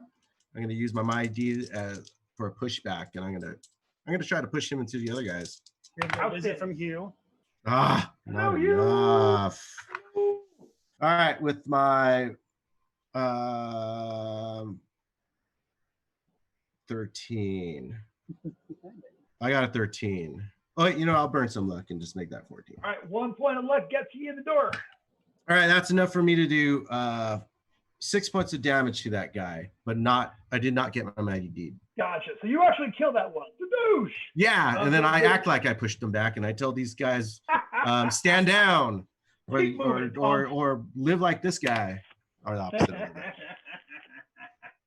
All right. Well, they are clearly standing up to defend their prince. So the fight continues. Brack, it's time for you to do something violent. I'm gonna cannonball right through these guards. My deed is gonna be to break the line and go for the prince. Gotcha. All right, so go ahead. You might have to spend a luck on your deed die, because to actually get through all these guys, there's a bunch of them. I think I'm gonna have to call for a 4, but Okay. I'll allow it though if you can pull it off. All right. If I get a 3, I'll spend the luck. Because I don't have to play this crappy luck character next week anyway. I apologize. Burn him down.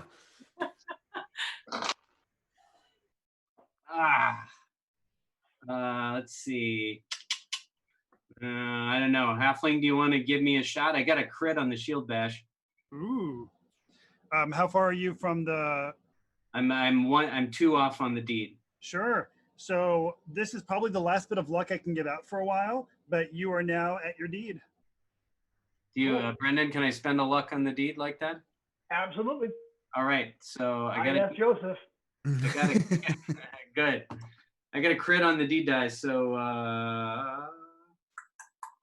let's see. Table 3, level 1, right? And crit die D10 is a 3. The damage is 3. And the crit is 3. So. Blow the skull. Destroy his ear. Sorry, wrong table. Yeah, it's 3. So it's 7. It is 7 points to start with. And I've got foe steps into attack to inflict plus 1d8. Do it up. And it's 8. Yes. Nice. So you just smash that one guy and knock him out of the way. He gets knocked backwards, and then you So for your deed, you can actually, I'm gonna say you can do your full move. So you are charging, and next round you will be up at the dais and the prince. So there's two of them that are standing in front of the what the do a barrel roll. No. Diplomacy. Two of them. I told you, diplomacy coming online. All right. So yeah, they're the two noblemen they're all shocked to be up there. But that's awesome. Excellent move. And now you are inside of this room. So it is their turn. So this round, all of the non-coms have made it out of that westerly door and are just screaming and yelling and running for it.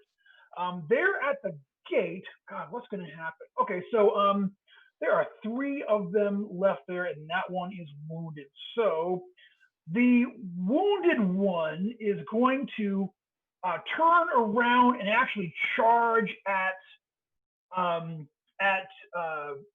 Brank and try to stop him before he gets to the boss.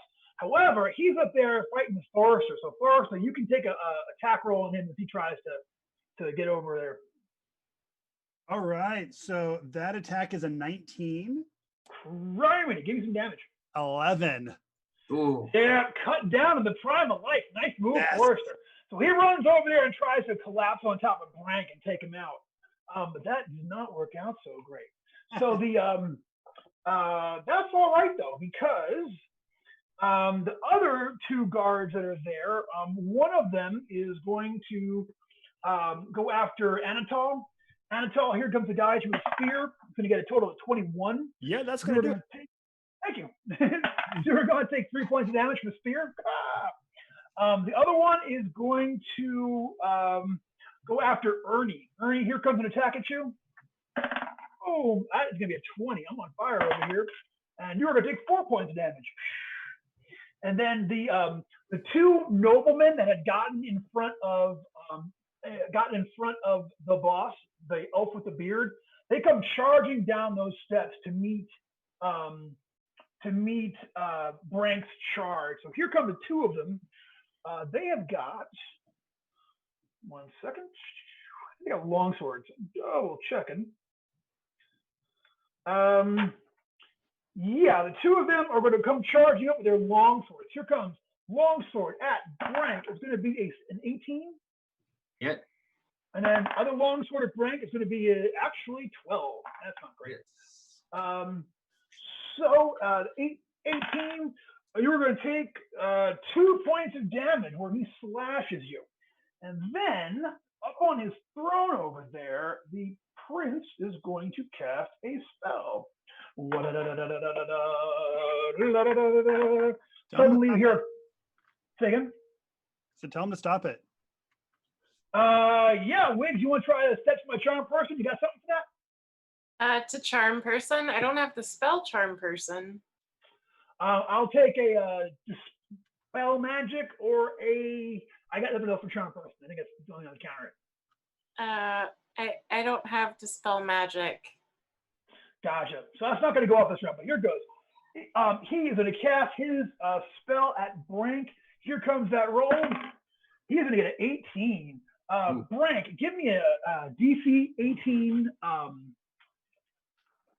DC 18 willpower save. Oh, look. Frank's making new friends. Not even close. Not even in the ballpark. You're making an elf friend. Gotcha. Let me look up the specific language on this particular spell here. Victim endures belly rubbing and is fed superior champagne for the duration of the spell. You have fallen under the caster's complete control as if you were his friend. However, you will not perform objects that are suicidal or which a devoted friend would not otherwise perform. You can operate at full normal functionality. You receive another save to break the charm according to what's your intelligence? 11. Hey, and you get another saving throw in 2 weeks, which is awesome, I think. Nice. Can I also point out that whoever wrote this spell has a strange definition of friendship? Because I don't feel like I have complete control over any of my friends. You need better friends. I can't get into your damn shoes off in the house. You know, so. All right, and he says, Say there, dwarf companion friend of mine, soon to be new armorer. Go down there and stop those ruffians who would dare defile this court," he said, pointing at all your buds.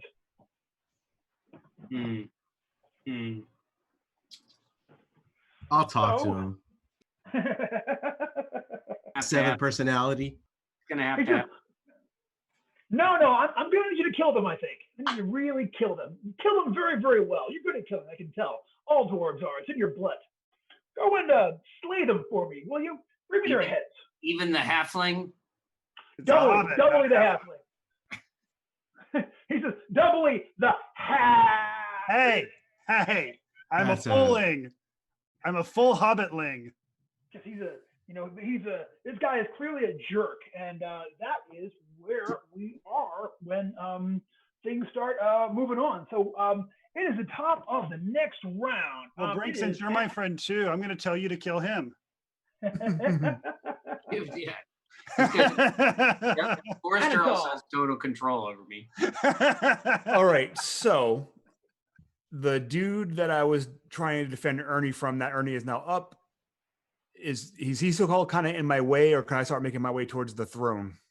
There's only 2 left trying to cover like a 15-foot wide space. So you could make your way in there and start heading towards the throne. All right, I want to move to where I have, at least space or clear line of sight, just to huck my dagger at the prince. Okay, yeah, you can do it. You can move inside, like just inside the door, and have space for that, but it's going to be extreme long range. So you got to roll me a D16 for your attack roll with that. Okay. That's a 16 total. Nice. Let me take a look here. Is that a crit? Oh no. Did you get a 16 on your D16? Yeah, I got a 16 Yeah. straight. So what I do for that is, what's your normal crit table and die? It's normally 10 on a 2. Okay, so you're not a halfling. So instead, you're going to roll a D8 on table 1. So Okay. go ahead and make a check. The 8 table 1. That's a 4. Oh, I can spend luck on my crit die, right? Yes, you can. Actually, I might be better off spending it on damage than I am on this crit table because it's really not great. I mean, Yeah, you're I probably think better- I'm gonna just spend it on the damage itself. I think. All right. All right. So go ahead and roll me your roll me your damage first. Roll it first, then tell me how many points of luck you're going to do, and then roll Sure. that too. So first, give me the damage check. I thought you fell for a second. Because you screamed and then you disappeared from the. So if you can picture it, I'm kind of working on a bookshelf here. Like I'm just like sitting on top of. I wish you could see how janky my setup is IRL. It's hilariously awful. Anyway, so all my AD&D books are pushed back so I have a rolling space, and then I just managed to topple all my junk on there, and half of it fell inside of an empty LaCroix box. So that's how my life goes. How are you? Brendan, I got 4 before spending luck, Okay. and I'm gonna spend Okay. 3 points of luck. Okay. That's gonna give me 3d3. 3, 6, 7. So a total of 11 points of damage. Man, all right. So that's terrible. So you go in there and just chunk that dagger, burn all your luck down. Yeah, sure enough, you hit him squat in the chest. Kadoosh! He staggers over. He kind of falls, and then he's like, for a second, he like looks up, then he says, "Mother!" And he falls and collapses down the stairs, Shakespeare style, laying there at the bottom, all dramatically, bloody cape, your dagger sticking out of him. Dude, that was a brilliant move. Well played, sir. Well played. Now, I didn't our think it was person- gonna be that effective. Oof. I mean, he already took a magic missile, so Oh, it was that's a good right. one too. So, so at this point, I mean, all right, this is what I'm going to rule on the charm person. Okay, so Brink, he's dead. So like your enemy has died, or your friend has died. So I want to say you got to follow his commands to the rest of this round and take one attack at somebody, and then after that you will ease off that control. Oh yeah, it's coming for Ernie. You know, I always wanted to find out who's better. We fixing to see. I can But take that was it. a hella move, dude. Hella move. So, man, I can't believe you just killed. Hey, you know what? Respect. Our apologies to Mr. Curtis. Yeah, no. This is up a whole dungeon. So, but it's cool. You know, and y'all did it well. So, Stuff that wants to kill us. say what? There's still stuff that wants to kill us. Okay. Exactly. It is Wiggs and then Tia Martha. How many people are left in here? There are 2 guards, and then there are a total of 4. 2 guards are right in front of you. 2 noblemen had ran over and attacked. They ran over and attacked Brank last round, and now they're like, oh. Actually, you know what I'm gonna do? Go ahead and do this for me. Brank, you're our guest today. Please roll me a D20. 12. Yeah, okay. So they're like, they slew the prince, destroy them all, and they're getting ready to come in here and it's a brawl at this point. Like they're girding loins and rolling up sleeves and putting on headbands.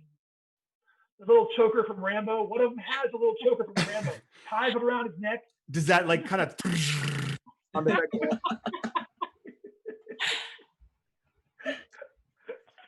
One guy takes his gum out, sticks it on the wall. He's just ready. So it's Wig's turn. It is your go. What you gonna do? Magic missile. All right, now you remember you got to burn 1 point just to cast it again. But I didn't lose it left. No, every round that you cast it, once you've lost it, every round you got to do another point of. Gotcha. Let me mark that off.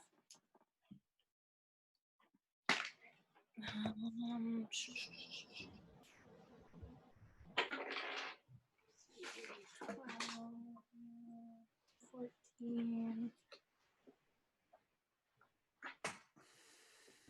14. I think that's 1d4 again. But I flipped pages. I got you. 1 second. 44.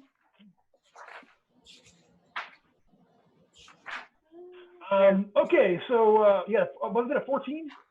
Yeah. Yeah, 1 missile, 1 die 4 plus caster.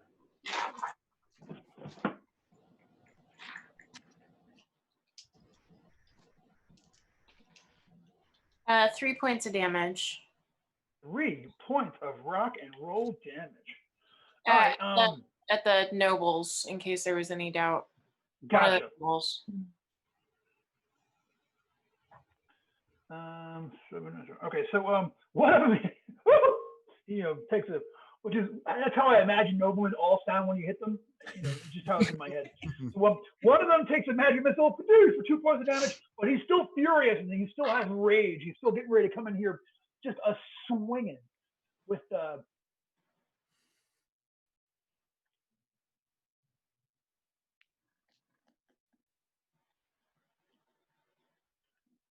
Oh, I see. Okay, missed something there. All right, that's cool. Tia Martha, your turn. 4 left, 1 wounded. What are you gonna do? Wait, I will attack the wounded one. Okay. Well, yeah, you can. You got to charge into the room to do that, but you can totally do Charge that. into the room and attack the wounded one. Attacking a wounded nobleman. Go for it. And I will miss. What'd you get? I got a 5. Okay, yeah, because these guys have rather worse armor class, so I wanted to make sure you weren't going to lose, weren't losing out.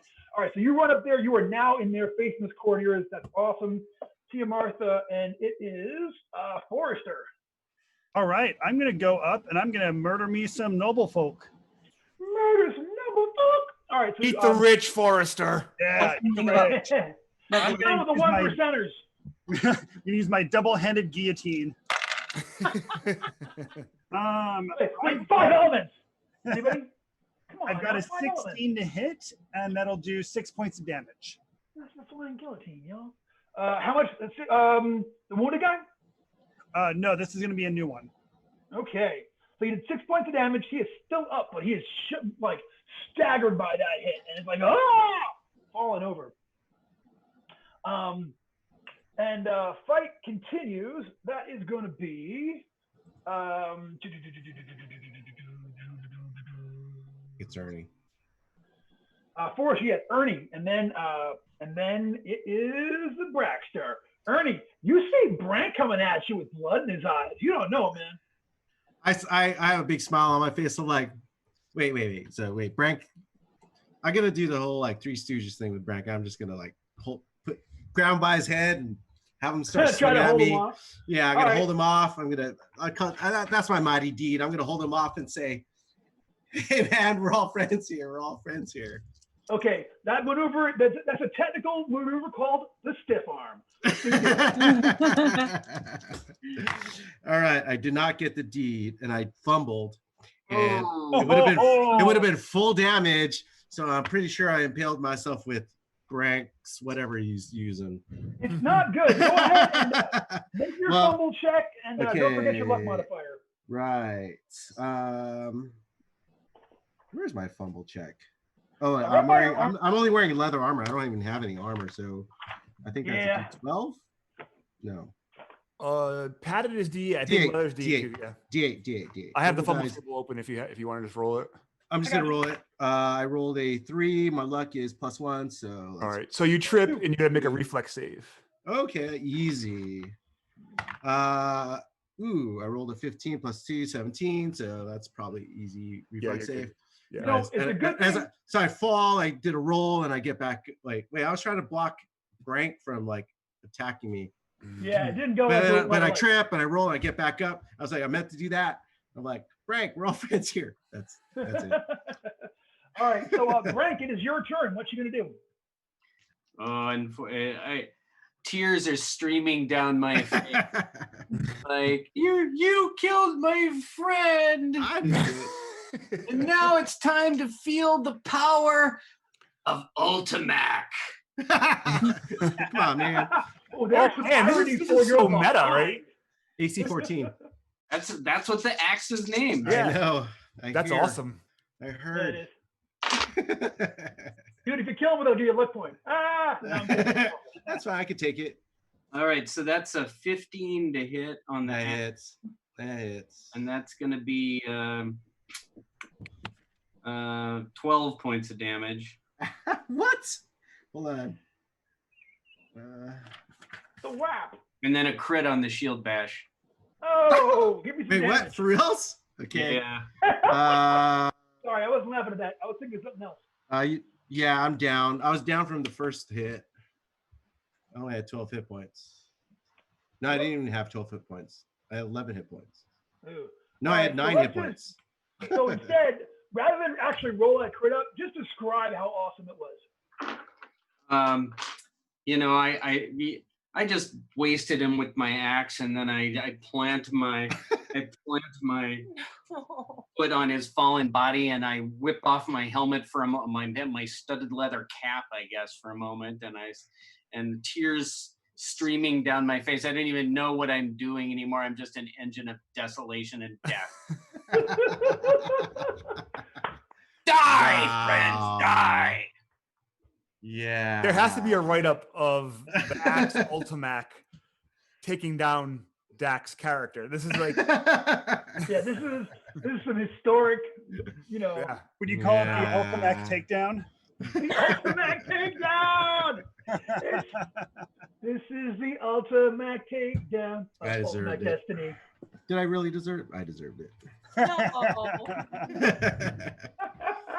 No. Well, I'm at 0 hit points. Wait. Yeah. Oh, hey, real quick, Sean there in the comments. No, Julian is not on Twitter or much anything else, but we love him. You know what Julian's on? Ernie Weiss's character who's laying there. Also, the only thing and this is real Dax news character, here. Ernie Julian just upgraded from a flip phone like 3 days ago or something. What? For real? Slight exaggeration, but it was like, what, a month and a half ago, Julian? It was a little longer than that, but it was in 2020 though. Yeah. Get ready for cat pictures. You fix me to get some cat pictures off. Cat pictures coming your way. All right. So hey man, that's awesome. And it is their I believe it is their turn. Yes, it is their turn. So the two guys that are left there, you know what? One's going after Wiggs and one's going after Anatol. Anatol. It's going to be a 6 on Anatol. Wiggs. That is going to be a 5 on Wiggs. Come on, dice. No, I lost my big red die, and I'm rolling just donuts over here. This is terrible. So the two noblemen are actually both still up. So one of them is going after Forrester. Forrester, Yeah, get ready for some Fey justice. I'm not afraid. It's going to be a total of 14. No. Ting! You defend against the longsword. The other one is going after Tia Right Martha. up against my beautiful chainmail glove. With the newly fixed elbow. Yep. It's hot. It's It hot. is. Tia Martha, this one's going to try to kill you with his sword. Here it comes. Okay. Kaboosh! He gets a 5. So there you go. I don't even know why I bring dice these games sometimes. All right. So, Similar day. come on now. Look, if I get Brent to kill one more guy for me just so I can hold my head up, I'd appreciate that. That'd be, No, I'm kidding. So that's it. It's top of the order. It's Anatol. Anatol, there are 2 guards left, but the closest to you are those noblemen. There's one nobleman in your grill with a spear. I'll fight my way inside the spear and I'll stab him in his belly with my short sword. If you get some numbers, do it up. I got a 15 for 5 points of damage if it hits. Yeah. So he comes at you with a spear. You whirl around to get inside of that, and for a moment you're like face to face, like inches away from him, and he falls to his knees and he looks at you and he says, "My curse over all your houses!" Oh no. And he falls down. Joke's on him. We rent apartments. What part of murder hobo don't you get, fool? We ain't got no houses. We're millennials. We're poor. It's fine. Teach out. That'll earn them. That's hilarious. All right, nicely done. It is Wiggs. Speaking of Wiggs, there are 2 guards that are there. One of them just tried to stab you with a spear. Help Harvey. my to Ernie. Don't we need to get him this round? Oh yeah, you better do something. Yeah, so you better do something. I'm gonna flip my buddy over. 1 round. That's all you got. Yeah. He's not. I mean, you can flip his actual body over, but it's not going to be rolling the body yet because he still has to get to the end of this round. So unless you got a potion or something like that to feed him or something. I have no potions. Okay, so I can't roll. You should try. Well, he's still alive. It's like you're jumping the gun. He's not quite. Yeah, he doesn't die until the end of this round if Tia Martha doesn't. Yeah. Okay. You should try feeding him your little jar of fetus. Oh yeah. Or We some don't know what that. Yeah. Oh, what if we start mix harvesting together? fingers. What? You can start harvesting fingers. I mean, if once he's not done with them, if we don't get to Ernie in time, then I call dibs on his fingers and toes. Wiggs is there with him. But for this round, I'm gonna cast magic missile on the guy that's trying to stab me with a spear. Okay, you got to burn. You got to burn 1 more point of spell burn to do it. Yep.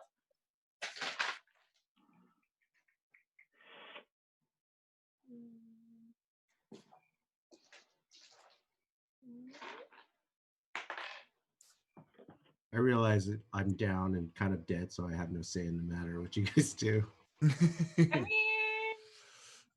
Yeah, only for a round, oh, it's fine. probably. Assuming Tia Martha makes that lay on hands check. How'd you do? 14, That's what I'm waiting for.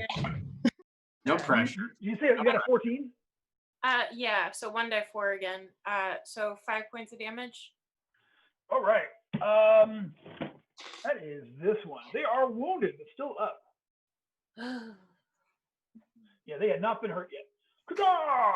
Oh, you impertinent mortal elf of the human realm! I'll destroy you, he says, swinging around with his spear like he's the king of the world. It is time for Tia Martha Right. Save our friend. Save our friend. Harvest his fingers and his toes. Okay, so are we saving him for later or saving him? Like get Ernie and save him.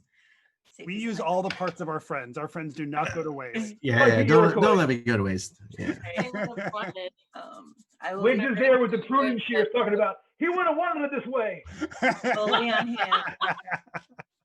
I will lay on hands. Lay on And I will hands. do it successfully. We do it. And I triggered disapproval. On my- Oh Come no. on the die. Give me that disapproval check, cousin. Man. Now you can roll the body. Okay, so make your disapproval check. 4. You got a 4. I got a 4. Okay, you get a -1 penalty to all spell checks. That's going to last till tomorrow. Oh, wait a minute. Hold on. I got my, I forgot. I got my book Yeah. back. Yeah. Justicia. Justicia. You know what? I gave myself homework this week to actually read and really get to know the whole Justicia thing. So then I didn't do it, and I just felt, I feel bad, but I mean, really, it's all in her name. It says, like, if you See me after class. figure it, you can kind of figure out what she's about. Yep. yeah, Justicia. I mean, I'll be honest. I haven't really taken a too deep look at this book yet. I pulled it out right now, but I didn't know there were. It's actually awesome. disapprove. Yeah. If you're watching, buy it because it's great. Yeah, custom disapproval tables are cool, and there's also this new thing called canticles that are quite cool as well. Yeah. My cousin had to go to a specialist. Yeah, I only have one canticle. Is that right? Oh my God. I heard if you only have one, it has to work twice as hard. A 4. Okay. Circles. Ooh, check it out. Okay, the cleric is lent out by Justica to the service of another god and must complete that service as part of her current quest. The god and the service are determined by the judge. Most likely, it will be a lawful god, though Justica might give her follower service over to a neutral god as part of an exchange that she sees as providing a net benefit to law. So here's what happens. So Justicia hands you over to Dumakru, who is the forge lord, god of the dwarves, and wants you to either avenge who are now, like, it's not even justice anymore. Now you have to either raise Ernie this next round or avenge him completely, and see all of those who see death to all of those who had dared spill his warrior blood. How do you spell the god's name? Dumakrum, D-U-M-A-K-R-U, the umlaut M. So avenge or save Ernie. Yep, save Ernie or avenge him. So remember how we figured this out last round. You have one more round to try to bust a move on him. So we'll see how it goes. When this fight continues, that was Tia Martha. It is Forrester. Forrester, there's a guy. You're up there with the nobles now. There's one left in front of you. What are you going to do? I'm gonna take it down, of course. Oh dang! One of them is a crit, Nice. and the other one is an unnatural 16. So that's gonna be 2 Nice. hits. Just the damage before I look at the crits is gonna be 9, 10, 11 points. Do I even need All right. crits? No, but you got to describe how awesome it is instead. Okay, perfect. So what I do is I go up and with my 2 hands, I hack off both of his arms on both sides, and he stands back screaming as blood is flying from his 2 bloody stumps, and he falls down twitching. Ah, awesome. Well played. All right. So that's it. That was a hell of a move. Nicely done. He falls down doomishly.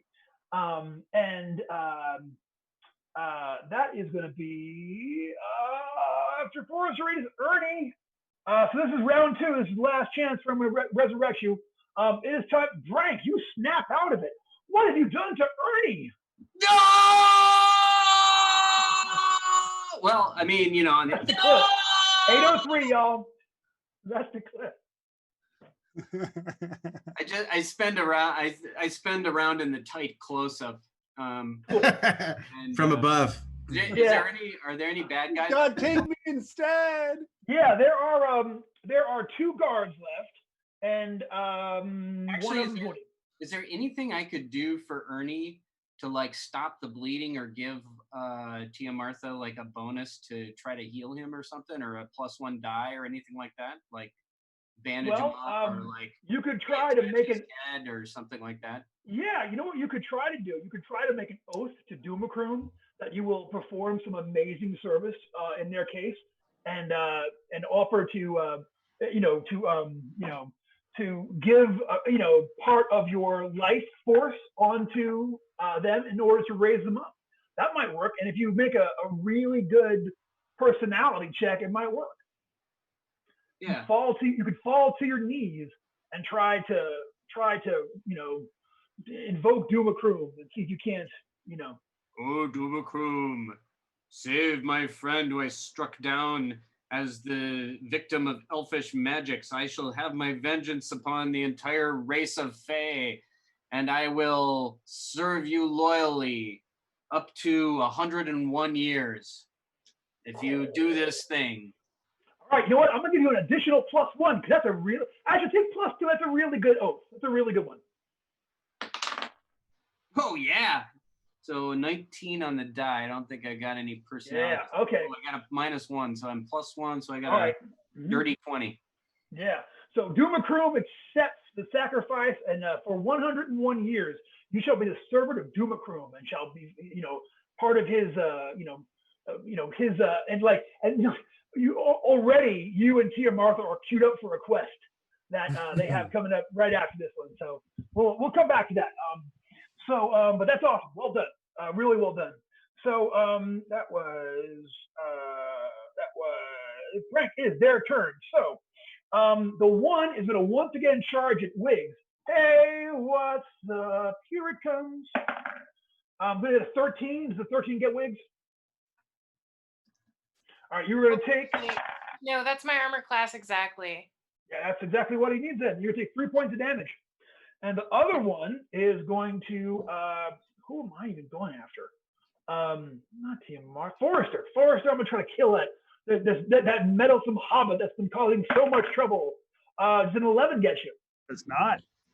Where's my red 20 side, y'all? What's happened in my life? I can't find my dice.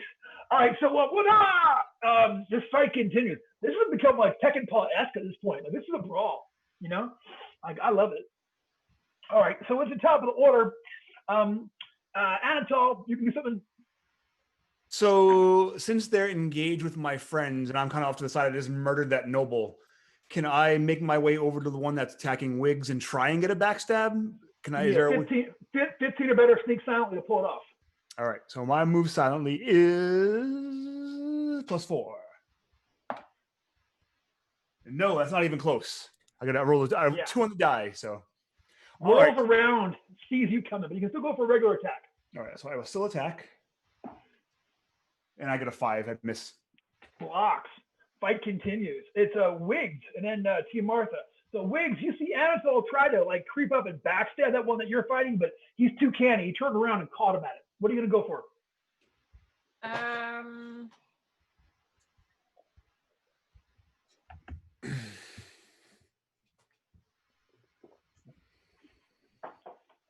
I kind of want to use this guy as a blood sacrifice for color spray. Yes. And, okay, so with my dagger, cut his throat. All right, go ahead and make your attack roll on him. Ah! Come on. 12 hit. 14 hits. Burn luck. You can burn 2 points of luck down. Boosh! All right, I'll game. 2 points of luck. You know what? I can go ahead and my luck is currently at 3. Is it okay if I bring it down to 2? No? Yes, but disastrous things will come your way. Then no, I won't do that. All right. All right, never mind. Ignore All right, me. Wiggs. Go ahead and give me damage, Wiggs. Okay, Dagger is die 6 in DCC or die 4? D4. Yeah. 2 points of damage. Yeah, you know what? That is going to end that that guard has been hit like 3 times and finally goes down. And you are now charged up. You have a color spray, sacrifice has been, done. So, so for the next time how long can I use that charge? I mean, I'll say that'll last until you cast it. You know what I mean? It's a blood sacrifice. It's not like a, parking, bus transfer. It's meaningful. So it'll last until you use it. I couldn't think of anything else that like expired. Oh, that's perfect. Transfer.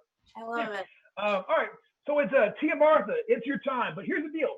You can go ahead and roll on a D30 this time. Ooh. As the power of Brank's sacrifice to Doom McCroom has powered up your. I believe in you, ability. Tia Martha. I believe in you. Green D30. Green D30. Green D30. All right. By the power of Justicia and the dwarves combined. Nat 30. We can rebuild him. Well, it's 12. It's enough.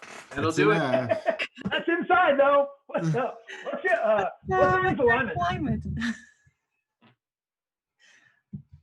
What's Ernie's alignment? Neutral. Neutral. You get 1 die.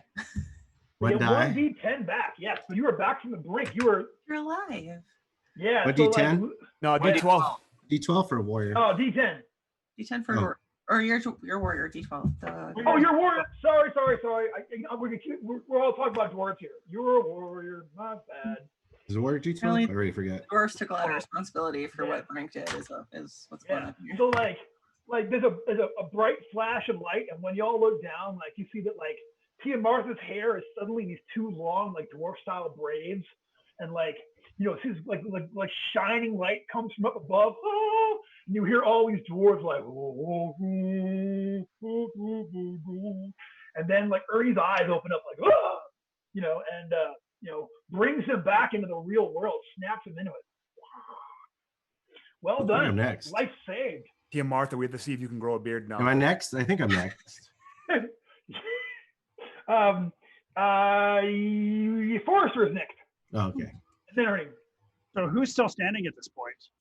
There is 1 guard left, and he made his morale check, and he is in this to win this. He's like, surrender now. Take him out for All us. right. Hey, guard. Okay, so I've got a 17 and a 3. So my 17 is going to do 10 points of damage. Man, that's doing it. Ah! He wasn't even wounded, but you kill him 1 shot. Yeah. So he is dead. That is the last one there. Guys, I got to give it up. That was a hell of a fight. Everyone's Wait. 4 experience points. It's still my turn. It's still my turn. It's still your turn, Ernie. What are you going to do? I get up and I say, I'm up. Once again, like, Just in time. Yeah. Oh, where'd the enemy go? And I make sure Brank knows, like, I know, I understand. Those elves, them elves. I get it. Magic. Yeah. Yeah. All right, so you are here in the in this room. So there is a door to the west that all of those folks ran out of. There's the throne. There are all these trees that are around there. Hold on a minute. Well, at this point, do we think the threat is gone now that the prince is dead? I'm not asking this to Brendan. I'm asking this to the rest of us. It's like we may have accomplished what we came here for. Or just got ourselves in a lot more trouble. But since we're here, I think the most important priority is ransack this throne room for treasure. Yeah. If you look over to Ernie Wise over here, he's already sizing up armor and stuff. Me too. It's like, oh, do any of these guys wear armor? I don't even know. They're all like spellcasters. The Fey guards kind of have this wooden thorny armor on. the two noblemen didn't have any armor on. They were just like just fast.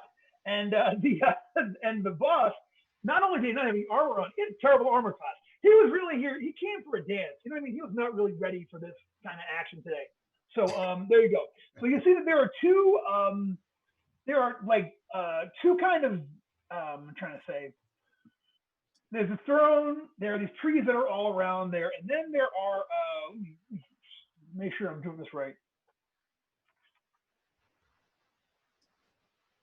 So do you think it would be in poor taste if we put his head on a pike outside Eng as like a warning to Faye? Excellent taste. Yeah, I think that's like kind of that might be like declaring war. All right.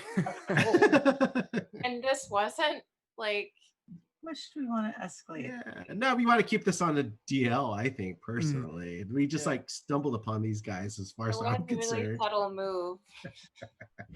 All right. There's obviously there are- more to this. There are two grottos that lead out of this room. Mm. Do we?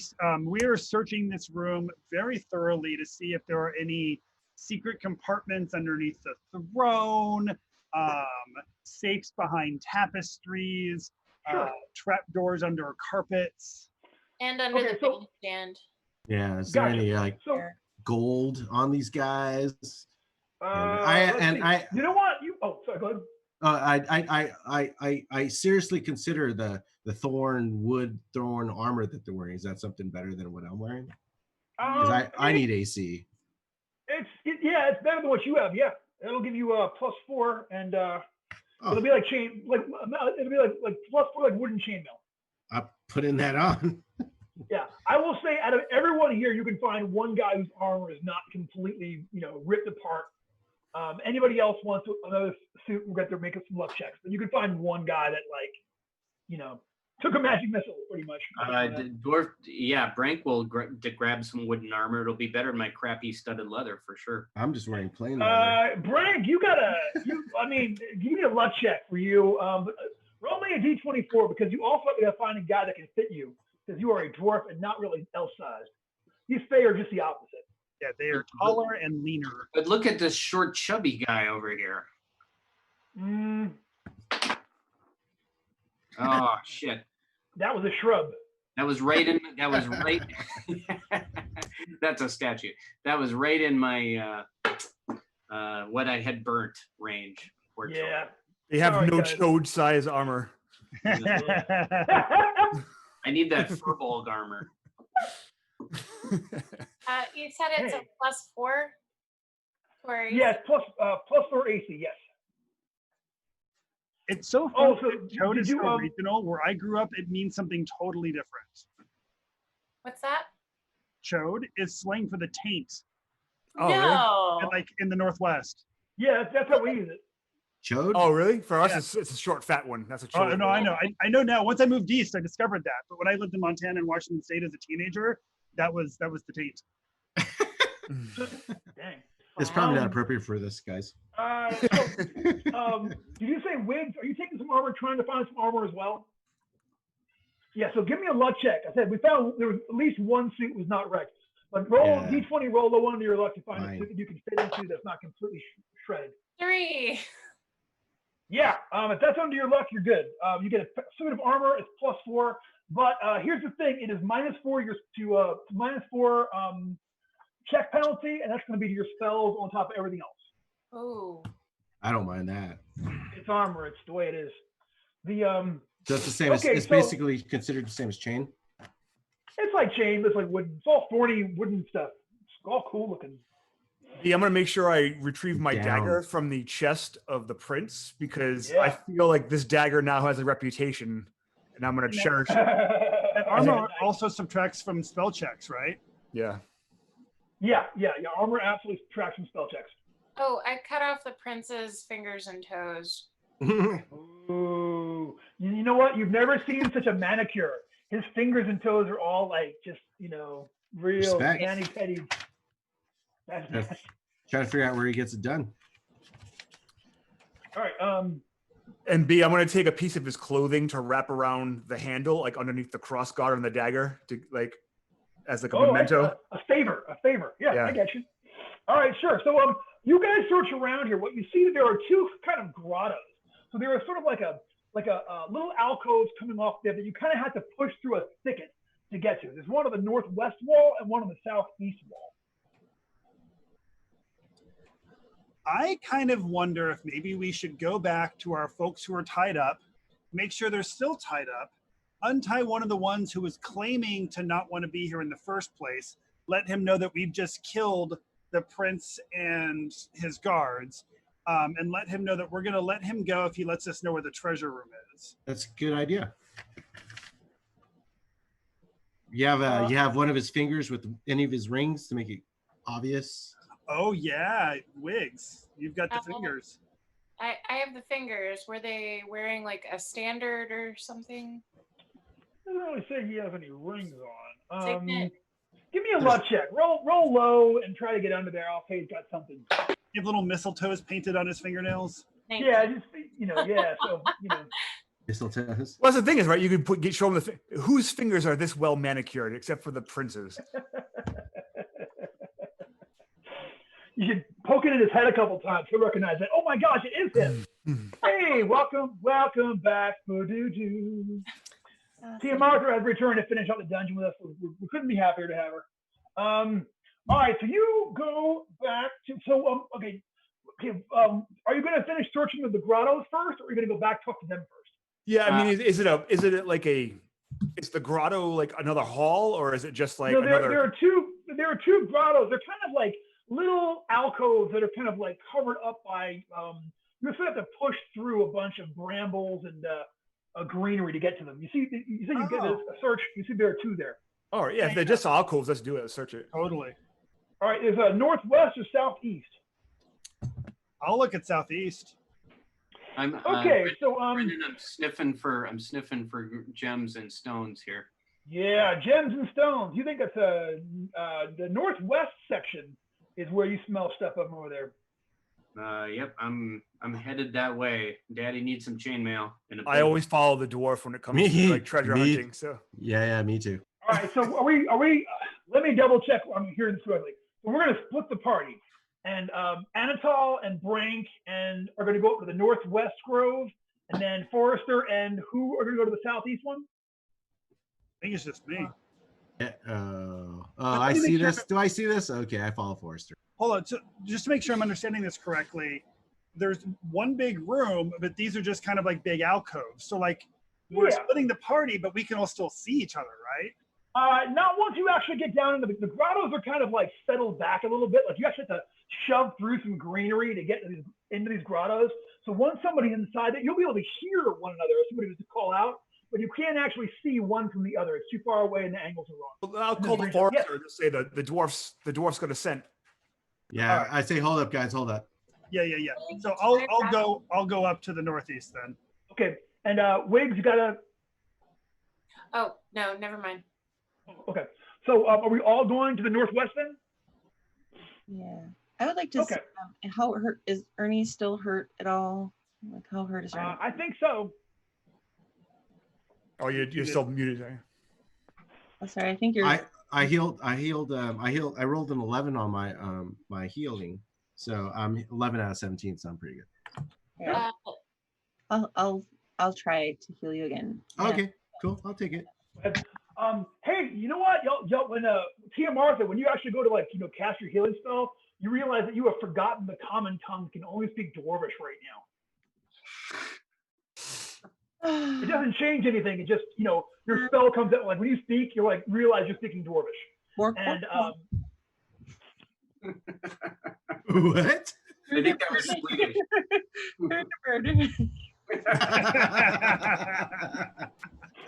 Instead of the Scottish dwarf, we've got I this. thought that was Elvish.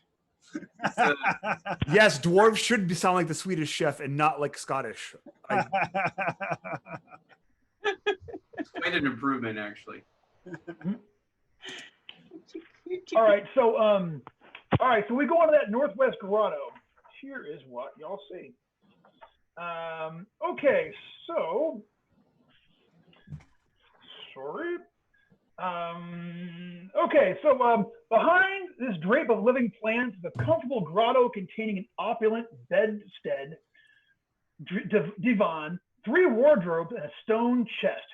Burning torches of eldritch fire illuminate the place, the light of which fails to fall beyond the now open drapery.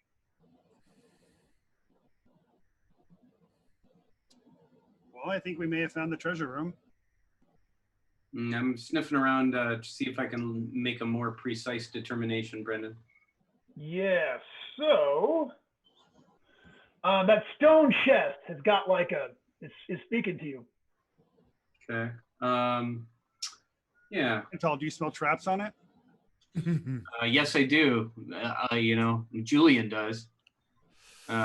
It's a stone chest, right? Is there any? Yeah, I'll give you a +1 to unlock it. I mean, you roll a d10, add your intelligence modifier and your +1 for stone. I mean, I can go over and do it, and you can kind of guide me if you see anything with your. So there's actually a lock on it, Brendan? Yep. Anatol's probably better at that. Although if there's anything about the stonework or whatever that I can help him with, I'll certainly help him. Okay. Is the chest kind of organic, like is it like attached to the ground, or is it just like a stone box that's sitting on the floor? It's just a stone box sitting on the floor. It's gorgeous too. It's all like innately carved, and it's got like, when you get up close to it, it's got like little tiny like, leaves carved into every corner of it. It's really, really, really pretty. It must weigh like 100 pounds. All right, I'm looking for traps first. I'm gonna look in this keyhole. I'm gonna look all around for like blade traps. Okay, give me a check. I got a 24. Oof. All right, you do not find any traps on the outside of the chest, but it is locked. I don't know. Do you, Wiggs? Do you see anything on this that makes you nervous as far as like magic or anything? Can you tell? Got to detect magic or anything like that? I don't. It doesn't have any obvious like glyphs or runes carved in it or anything, right? It's just not on the outside, no. All right. Tia Martha, do the dwarven gods think this looks evil? I'm gonna, out of character, I'm gonna try to cast Detect Evil. Take a roll. Okay, that's a 15. That's not terrible. That's could be worse. Let's see.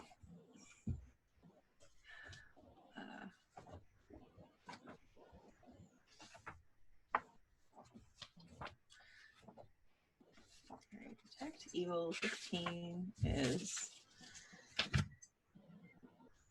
creatures of opposed alignment are automatically detected, as well as objects inherently dangerous in nature. 6 turns. Yeah. Okay. There is definitely something dangerous inside the chest. All right. Immediate danger. I will point to the chest and say in Dwarven that there's something dangerous in the chest. Tia Martha babbled at you for a second. You're not sure, but Rack gets it. There's something dangerous in this chest. Anyone know why Tia Martha is all of a sudden speaking Dwarven? I'm so confused. She got educated. I don't know, and her chin is looking a little furrier now too. So, right, so I'll be careful. I think maybe all y'all should like move back. I'm gonna pick the lock and then I'll open it in the most careful way I can, which is essentially I'm gonna try and stand behind it with my crowbar and open it like from behind. Okay, got it. So first I'm gonna try and pick the lock. Okay, give me a lock check pick. That is a 15. Yeah, no problem. Ching. All right, so from behind, I'm gonna like wedge my crowbar in the lip and try and like. All right, it opens up with a grating sound, and everybody else is like moved back. Is that what I heard? Mm-hmm. Yeah. The rest of y'all move back. You kind of reach around, get the front with the edge of your crowbar, and lift it up, and nothing happens. Okay. I will say I've noticed that Wiggs is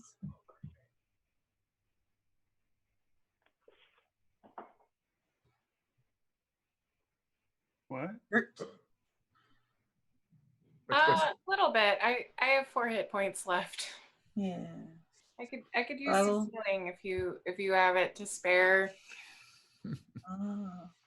I will look at her and I'll put my hand on her shoulder and I'll say, cheeky, cheeky, cheeky, bork, bork, bork.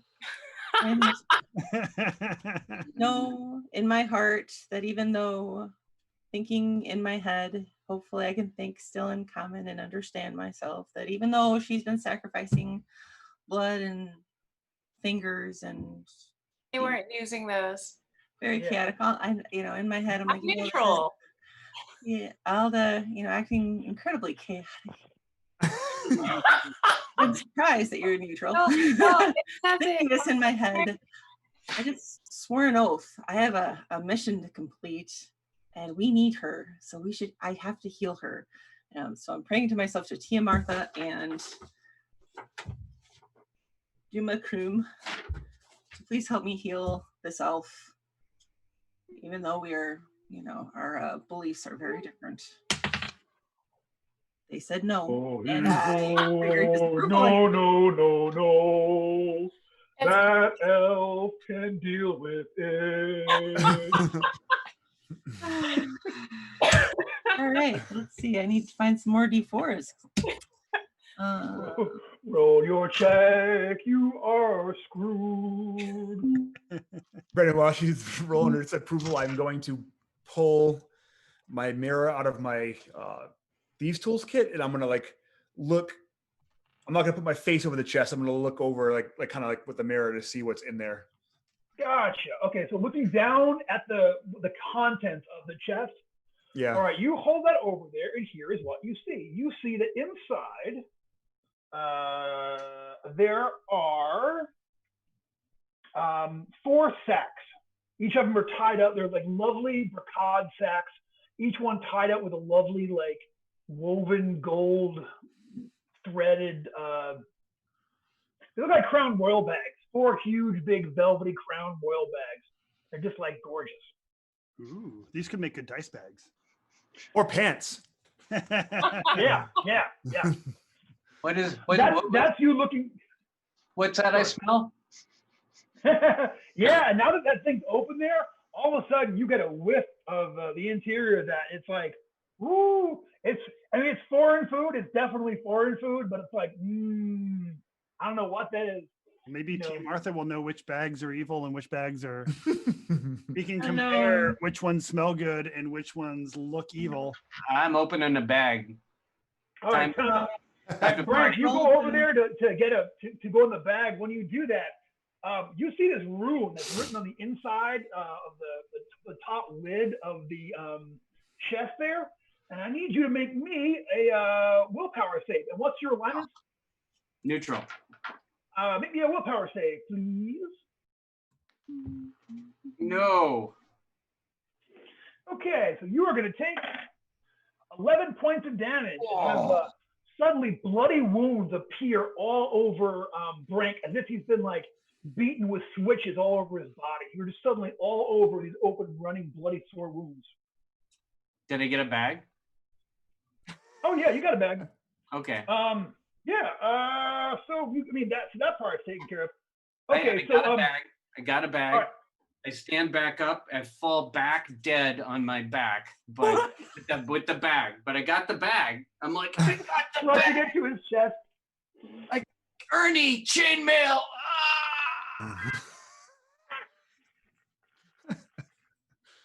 Wait, do we get? We don't know what's in the bag. I'm gonna close his chest with my foot. I'm just gonna step Boom. over it, Big close noise. it. All right. So we're gonna do anything with Brank, or we're gonna let him just get cool and flip his Well, I'm gonna make sure. I'm gonna close the chest. I don't think it's safe. Whatever's in this chest, and I point at Brank as he's on his back, holding a sack. I'm not gonna look. Someone else. So, my disapproval roll was total of 11 on my 44. Ooh, 11. Oh, you just tried to heal him and you got disapproval? Wigs. I tried to heal Wiggs, which I should have known better, given her blood sacrifice. I'm She's neutral. an elf, just let her bleed. Yeah. Sorry. 11. Well, I don't know. I'll donate some money to build a temple to Justicia so you can get some approval. Yeah. So right now, yeah, you are a -2 on all spell checks until you make a. I'm just using the generic one for this. Okay. You're a -2 on spell checks until you spend a whole day in meditation and make a DC 15 willpower save.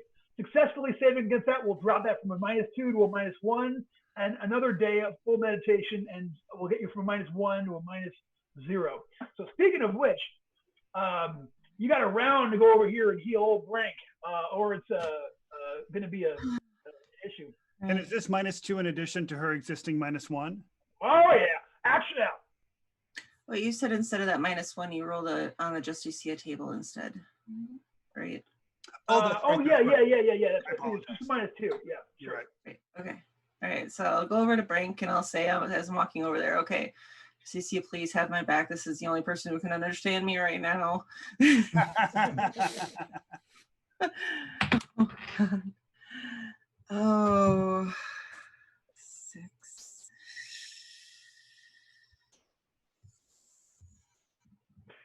Not a happy face.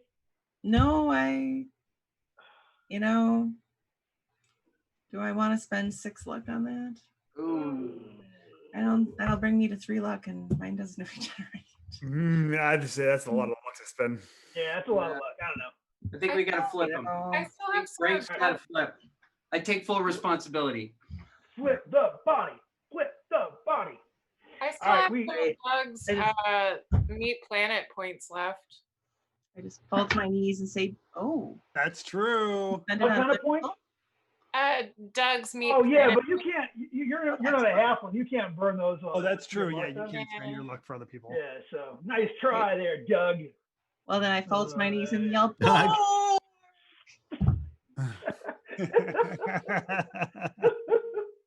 So Brank, give me a luck check as they roll your body over. Here we go. What's your luck right now? 12. You could do it. Oh, I did 60%? trigger my disapproval also, so I have to roll it again. By the way. Oh yeah, roll it up. That's not a good face. No, Yeah. Brank. Brank. You know, Oh. I'll tell you what's rough. Julian, like 7 people have run that character. Only Julian got him killed. That's what'd you get on your disapproval for Tia Martha? 2, 5, 6, 9, 12, 15. Wow. 15 for Tia. Bad day Wow, to get Tia Martha. that's like off the chart. That's like a new. I'm gonna have to like write a new spot under the chart and like add it to it. 6 die 4, right?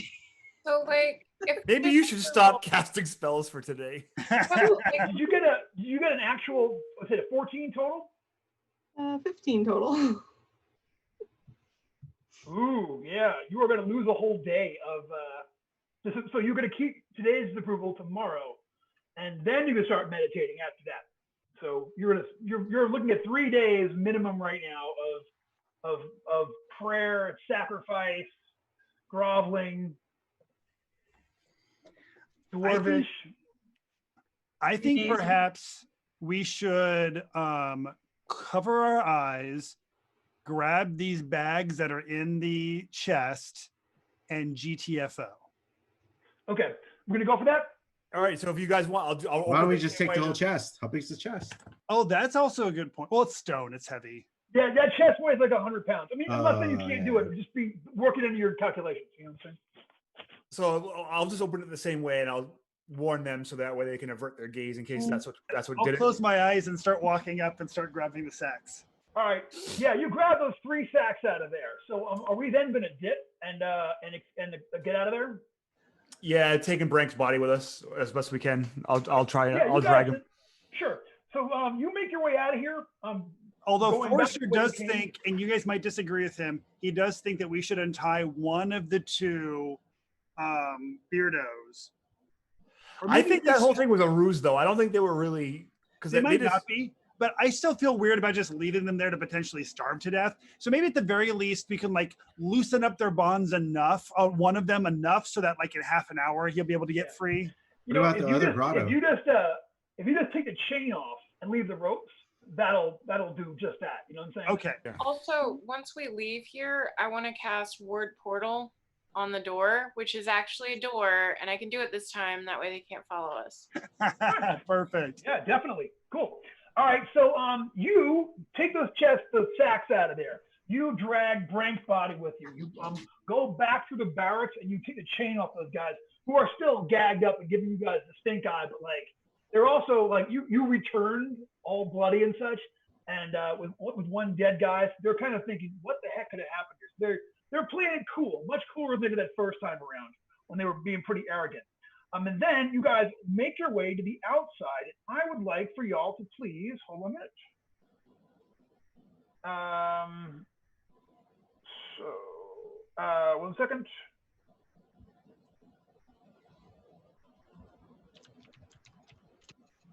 What do you roll?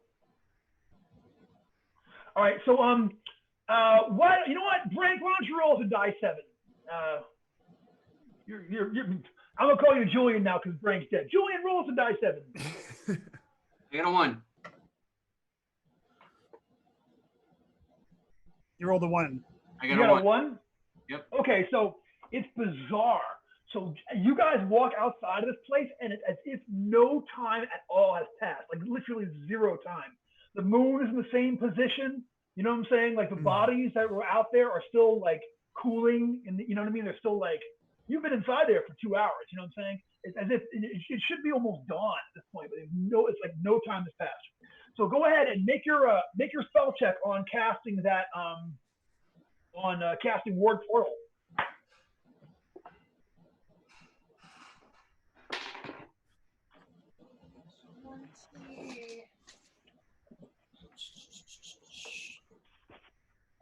Portal completely disappears, leaving in its place only a blank space of wall for 2 dice 6 times 10 hours. Yes. Heck yeah. So you guys go out there and the mound is like it completely disappears. Good news.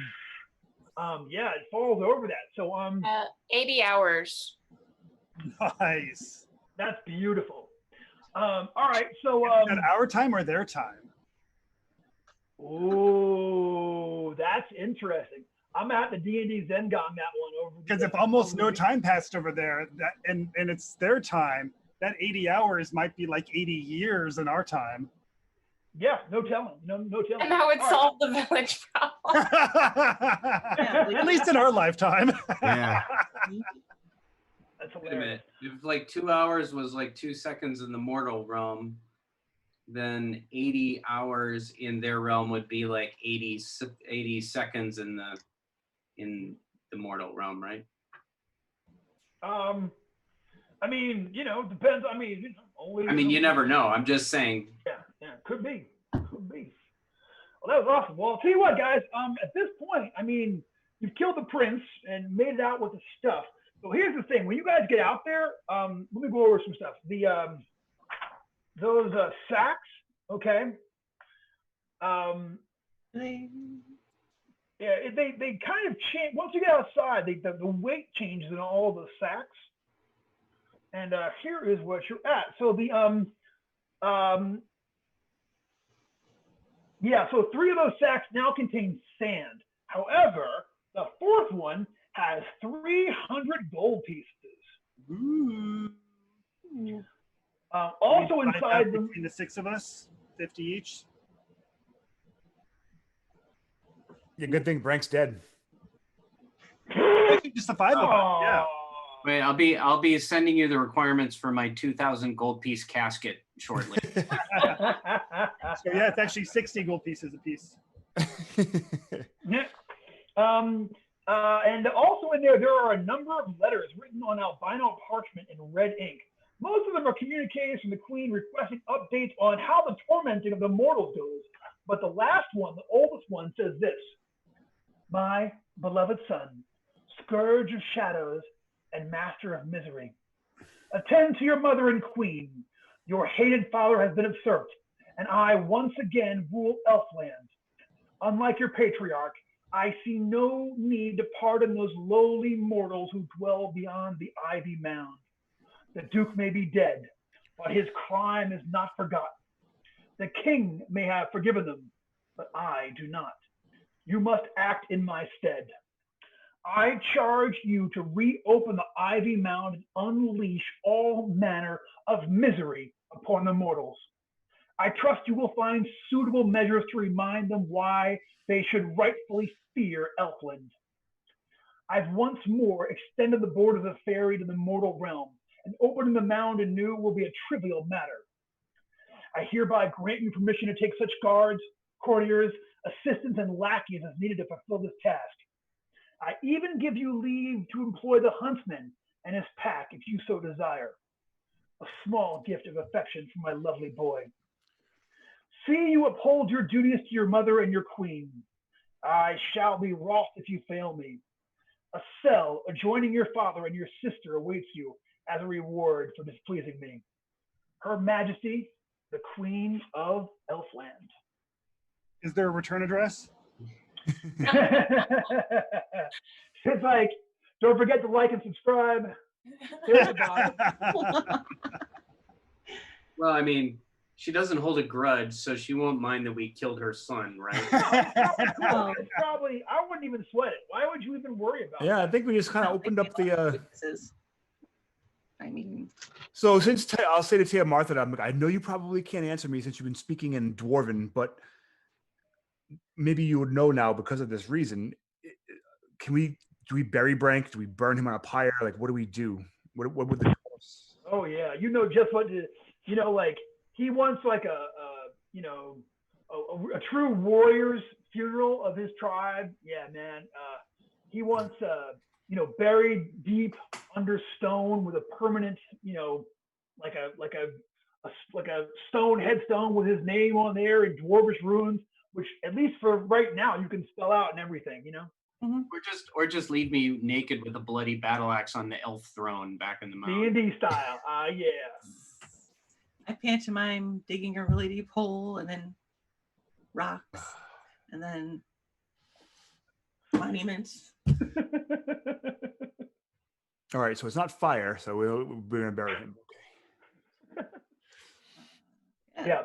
I'll say that if you guys want to make arrangements for it here in town, 50 gold pieces will cover like a great big carved headstone, just like, you know what I mean? Sort of like near the mound where he fell, you know what I mean? Kind of marking it as a place where a warrior. That would have been his share of the treasure. So should we just go ahead and each take 50 apiece and then put his 50 toward His burial? Yeah. And I'll throw in another, maybe like say, we'll throw a huge like party. So like I'll throw 10 gold towards like the innkeeper for like a barrel of ale or something. Or Yeah.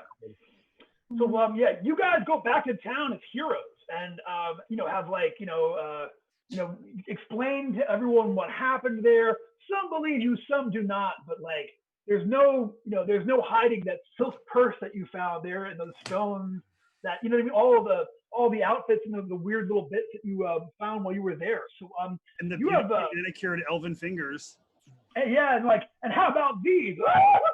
People are like losing their mind over handful of elven fingers. I mean, I guess you have a lot of fingers, but you know what I'm saying. So at this point, there is nothing for it but to say that I'm going to declare this adventure over, and I'm going to say that you have actually ended this terrifying threat to Ing, and have saved the lives of those in there and gotten through this dungeon and like pulled off some really slick moves. So I'm going to award everybody 2 points of luck. Wow.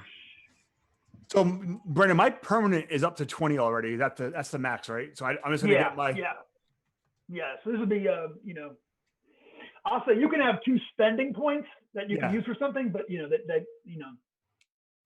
What about XP? Yeah, so we got for that last room it was 4. So what's everyone's total XP at this point? 36 for me. Yeah, we're at 40 for the people that at the top, so 40. And Ernie and I are at 37, I believe. 37? No. Wait, but then that only makes us 3 behind. I thought we were 7 behind. Well, I didn't count the 4 he just gave us or whatever. Oh, okay. Yeah. And that makes I'm at 40 right now, and we'd be at 44 with the 4 you just gave us. perfect. Oh, So 37 and 44 is our total at the moment. Okay. I was disconnected, I think, when he gave us 4 before. Well, y'all are very close to hitting second level. Very, Oh, we very won? close indeed. But What now? are we getting We won. additional XP for completing the adventure, or was that for the XP? All right, I want to hear a. Let me hear. Okay, let me hear a good argument for why some more experience points should come your way.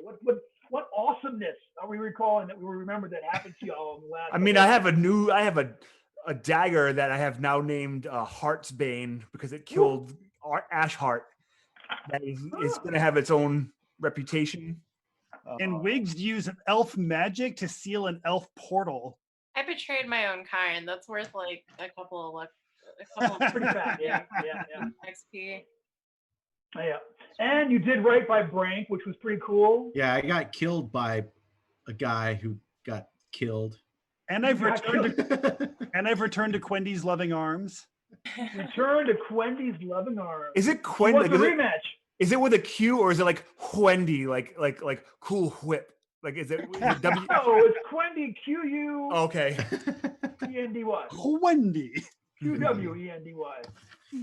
Hey, Anatole, what is that thing you gave me earlier? I don't remember. It's the 7-tree spear. At this point, it's pretty much just a +1 spear. Okay. But right, giants are afraid of you. Yeah, I did Forge an Alliance. However, So- All right. Well, I'll tell you what. This does seem pretty epic. So why don't we do this? What the high total for experience points right now is what? 44. 44. I think let's say everyone. I'm gonna float everybody 6 experience points. So those people will hit second, and the people who are behind will be just a little bit behind that, and we can move on to our first second level adventure for the week after. DCC days, which everyone should still sign up for and go and run and do and have. Here's I got 7 hours. Oh, okay, and we'll hold off on that. We'll hold off on So okay. And we're not gonna perform our special thing. We're not gonna do our raid tonight. I guess it's, things haven't. I mean, we can hang out a little while. Yeah, we also. Wait. Yeah, we can just hang. Yeah, we just hang out. Who else in the chat room? Who's still hanging out in the chat room? If you're still in the chat room, speak up and say hey, so I can hear who else in there. I can't have my computer on at the same time, or it screws me up. So we got like 10 people. 10. Steve Cool. Newton was there about a second ago. He's still in there. Still Jess, yeah. Stephen Newton's in there. He's telling Brandon. I told him that Brandon needs to learn how to use the whiteboard, and he's like Zoom Crawl Classics. I think he's doing that tonight, actually. Yeah, actually, so right? Steve has been doing impromptu Zoom classes, essentially, like if you don't know how to use it to its fullest ability. Yeah, I want to learn the whiteboard because that would be really helpful. The thing that I don't know about the whiteboard, though, is how that'll interface with OBS and the Twitch stream portion. That might just end up being something that only us are seeing. No, you can. It shows up in Zoom. It shows up in the OBS. Even with the overlay and stuff. Yeah, as who? Yeah, absolutely. You can watch you can go look at my Twitches and see how it works. The only thing is sometimes it's not centered right, so it does get a little weird. Like I'm drawn in the middle, and you can kind of see the other half of it or something. So there might be a way to move it around better than I mean, everybody here can see it, but it's not in the frame. You're just seeing the kind of the wrong quadrant of it or something sometimes. Oh, so whoever's running the Twitch stream needs to kind of adjust to the whiteboard. Well, when I Twitch, I'm fortunate enough to be my own tech support and all other. Oh, okay. Yeah. So I'm running a game, and I'm like, yeah, I can barely, So I don't. Is it the kind of thing where you share a screen and then everyone can see what you're doing? Yeah, absolutely. On Zoom, it'll work like that, but Alex would have to do a little trickery for the Twitch streamers to see, I think. All right. No? Let's talk if about we want to do a quick experiment, because I could go ahead and share my screen right now, and we could see what happens. Yeah, bust it out. Okay, so I'll go ahead and do. Oh, it says host disabled participant screen sharing, so I can't do that. Alex can do it if he's listening. Alex can do it. Brennan should learn how to do it. It's this big green button that says share screen.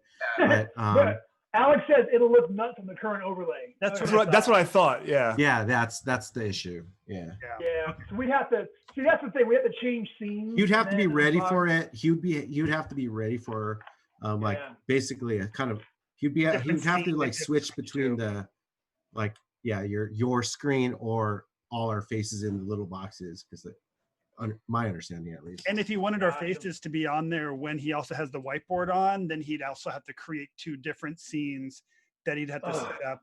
Like a separate individually. overlay. Yeah. Right. That sounds like a huge PIT. I see. It would just replace Brendan's screen. I think that's one way to do it. Yeah, that'd be cool if we could just make it just take up my spot for a minute while I'm doing stuff. I mean, it wouldn't be perfect, but you could at least see what Yeah. we were doing when I wanted to draw a map. Or the other option is that while the players see it, the people watching the Twitch aren't going to see it, and we just keep that in mind that they're not going to see what you're drawing for us, and we just have to kind of yeah, react to that Yeah. way. Yeah, it might not be the worst thing. yeah, Hey I B, you mean- wanna roll my hit points for me so I keep it honest? D6. yes. Ooh, D6, you ready for nice. this? Brrr. 4. Forster, so what? How many XPs totally for us? You and I have Uh, 43. 43. So We're okay. 7 away from second level. Yes. I will Brendan? take it. Yes. Would you roll my hit points for me? Yes. But wait, you better cast Detect Evil on my dice first, though, because I'm sensing a little hostility. Yeah, A Martha little gets anger. file. All right, here it comes. You ready for this? I'm Yes. using Superman dice here. Superman dice. Off the die from the count. You were going to get 6. Would you be so kind? Absolutely. D6 for you? Yep. Can we spend a few days in Ing? Get 5. Like, Thank you. so I can do my meditation as well as Yeah. making Yeah. sure the mound doesn't reopen just in case. You know, when you guys go back, it seems that the mound is never there again. Like anytime you return after this, it doesn't seem like it never the door to the mound never seems to return. Yeah, you guys can spend like a week there, you know, in living it up. You know, they're as good as their word. They're keeping you guys in gear for the rest of it. And, you know, people are, you know, it's become a thing now at the bar. People just like raise a glass to Brank, and somebody asked if they can put Brank's battle axe up over the bar there at the tavern. So like they just hang Brax's axe over the like behind his shield over it and such, and you know the local bard is singing a story. Oh, the elves were so bad, but Brank was so good. You know. There's It's not a stone great. carver here in town. Is there what? A stone carver here in town. He's not the best, but he's stonemason, sure. Yeah, I'll pay him to that stone wall that I made in the mound that closes it off. I'll pay him to carve Frank's portrait in there. Nice. Oh, yeah. Nice. He says he'll do that for 12 gold pieces. That's it. Sweet. We'll use Brank's share of that towards that. It ends up looking like that that lady's when she tried to fix the portrait of Jesus. Or like when you see like a really bad tattoo portrait with like creepy teeth. What about the For each Mr. Bean movie where he tries to outline. portray with their I'll mother? tell you what. Frank, give me a D20 check, okay? It's a high-low roll. If on a 20, it's a masterpiece. Looks just like him. On a 1, it's the opposite. It looks just like me. Give me a roll. 12. 12. I mean, you can tell what she's going for. It's it's decent enough. It's It's above average. yeah. Barely. So shall I roll to see how long it takes me to pass my will save? Yeah, go ahead and roll. See how many rolls it takes to get your wolf eggs. All right, so well, it's more than one. There's one, 2, 3. Wow, I rolled 3 10s in a row for the viewers at home. 4. There, on number 5, I got a 20. A dirty 20. So on day All right. 5, I managed. Okay. Yeah. So And then I Yeah, day 5. Yeah, you finally like, and suddenly, hey, your commons come back. You know, like, you know, your braids fall out of your hair. You're an inch taller. It's amazing. It's like, you know, overnight. You know what I'm saying? Right. Absolutely Yeah. overnight. Right. And then the next day I do it again, and then I'm back to normal. Boom, beauty bee. Right. I have a lot more respect for dwarves now, but also I just have so much to say to so many people. I have got a lot of things. I'm going to cover tonight. A list. All right, so anybody know if Living for Crits is on yet? Alex said that they're not live. Are they not going live tonight? Let me look on the internet. Let me see if they're. All right, hold on a minute. Like maybe they're taking the night off. That was a few minutes. That was almost 10 minutes ago. Oh. What time do they normally start? Funny enough, Evie just sent me a video from Gen Con like 2 years ago. 3 years ago. It's kind of hilarious. She's running Doug Con and I'm at her table. Oh, nice. Was that the Demon Race one? I think it was the Inferno Road. Yeah. That's the one where I had to tell the dirty joke.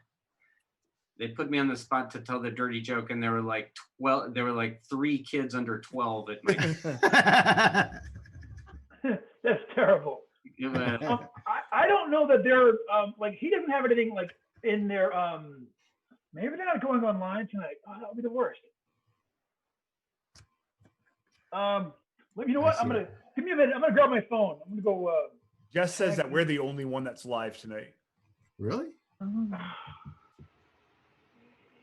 All right, we should They raise usually- somebody random then. Where do they normally stream? I thought they usually did Sunday, but I don't know. Yeah, Sunday nights usually that's yeah. Hold on a I'm minute. furious. Grab my phone. That's a really cool magic wand, Jeff. Thanks. I'm looking on Facebook just to see if they have their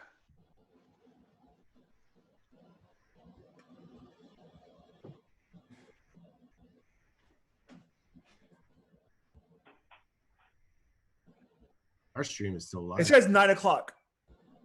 Living for Crits is going to be on at 9. Oh. That's now your time. Your time. Yeah. Right? Yeah. Wow. So it's right now. Yeah. It's right this very moment. Yeah, I think ours. I mean, they might be like 9 o'clock, like we start at 6 o'clock. You know what I'm saying? So let's give them a minute just to. I mean, if you're watching, Joseph, we were right on time. We're the best. We're so punctual. It's amazing. It's like we're. It's Carmen's fault.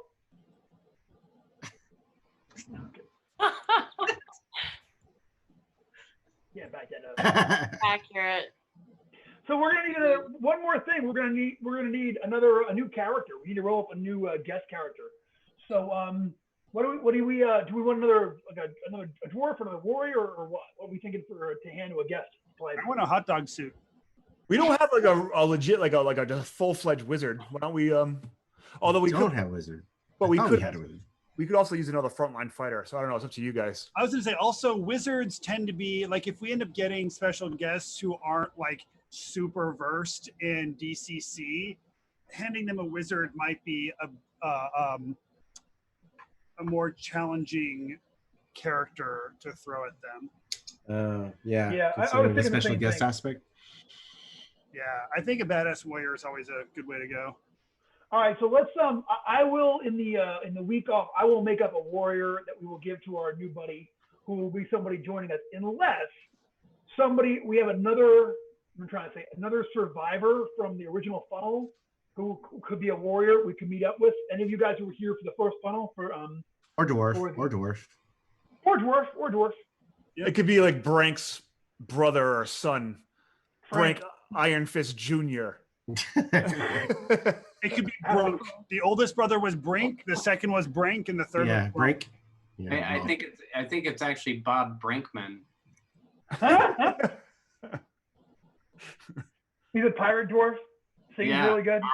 Arr. what am I looking for? There's this little metal cat who's just caressing me. All right, y'all. So the when we do go over our raid hashtag is going to be hashtag Heyo Raid, HEYO Raid. So when we do log over to those guys, we'll go ahead and do it. So.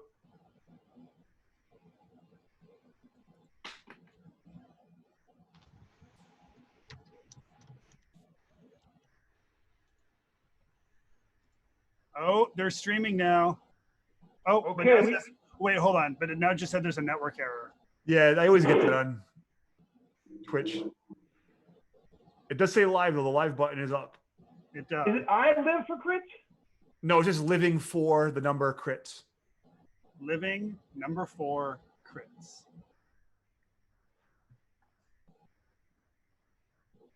Yeah, looks like they're live. Yeah, I keep getting network error. Okay, so Yeah, they're having network error. They're probably just trying to fire it up. yeah, let's give them another minute and then we'll jump on. So if you're still watching, help us out with this raid and put hashtag Heyo HEYO Raid in their chat window, and we'll be our first official raid as Blades against Bandwidth, and then pretty soon They're live. They're live. It's up. Okay, y'all ready? We ready for this, Alex? Yeah. All right, let's do it. Everyone, get ready.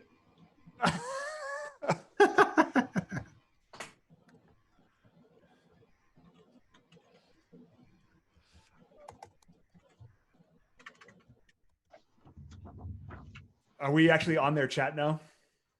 Okay. I mean, I'm on their channel, so I'm on their chat. The raid just popped over, so now people are All getting right. sent over. I don't hear them though. They're there. Okay, Heyo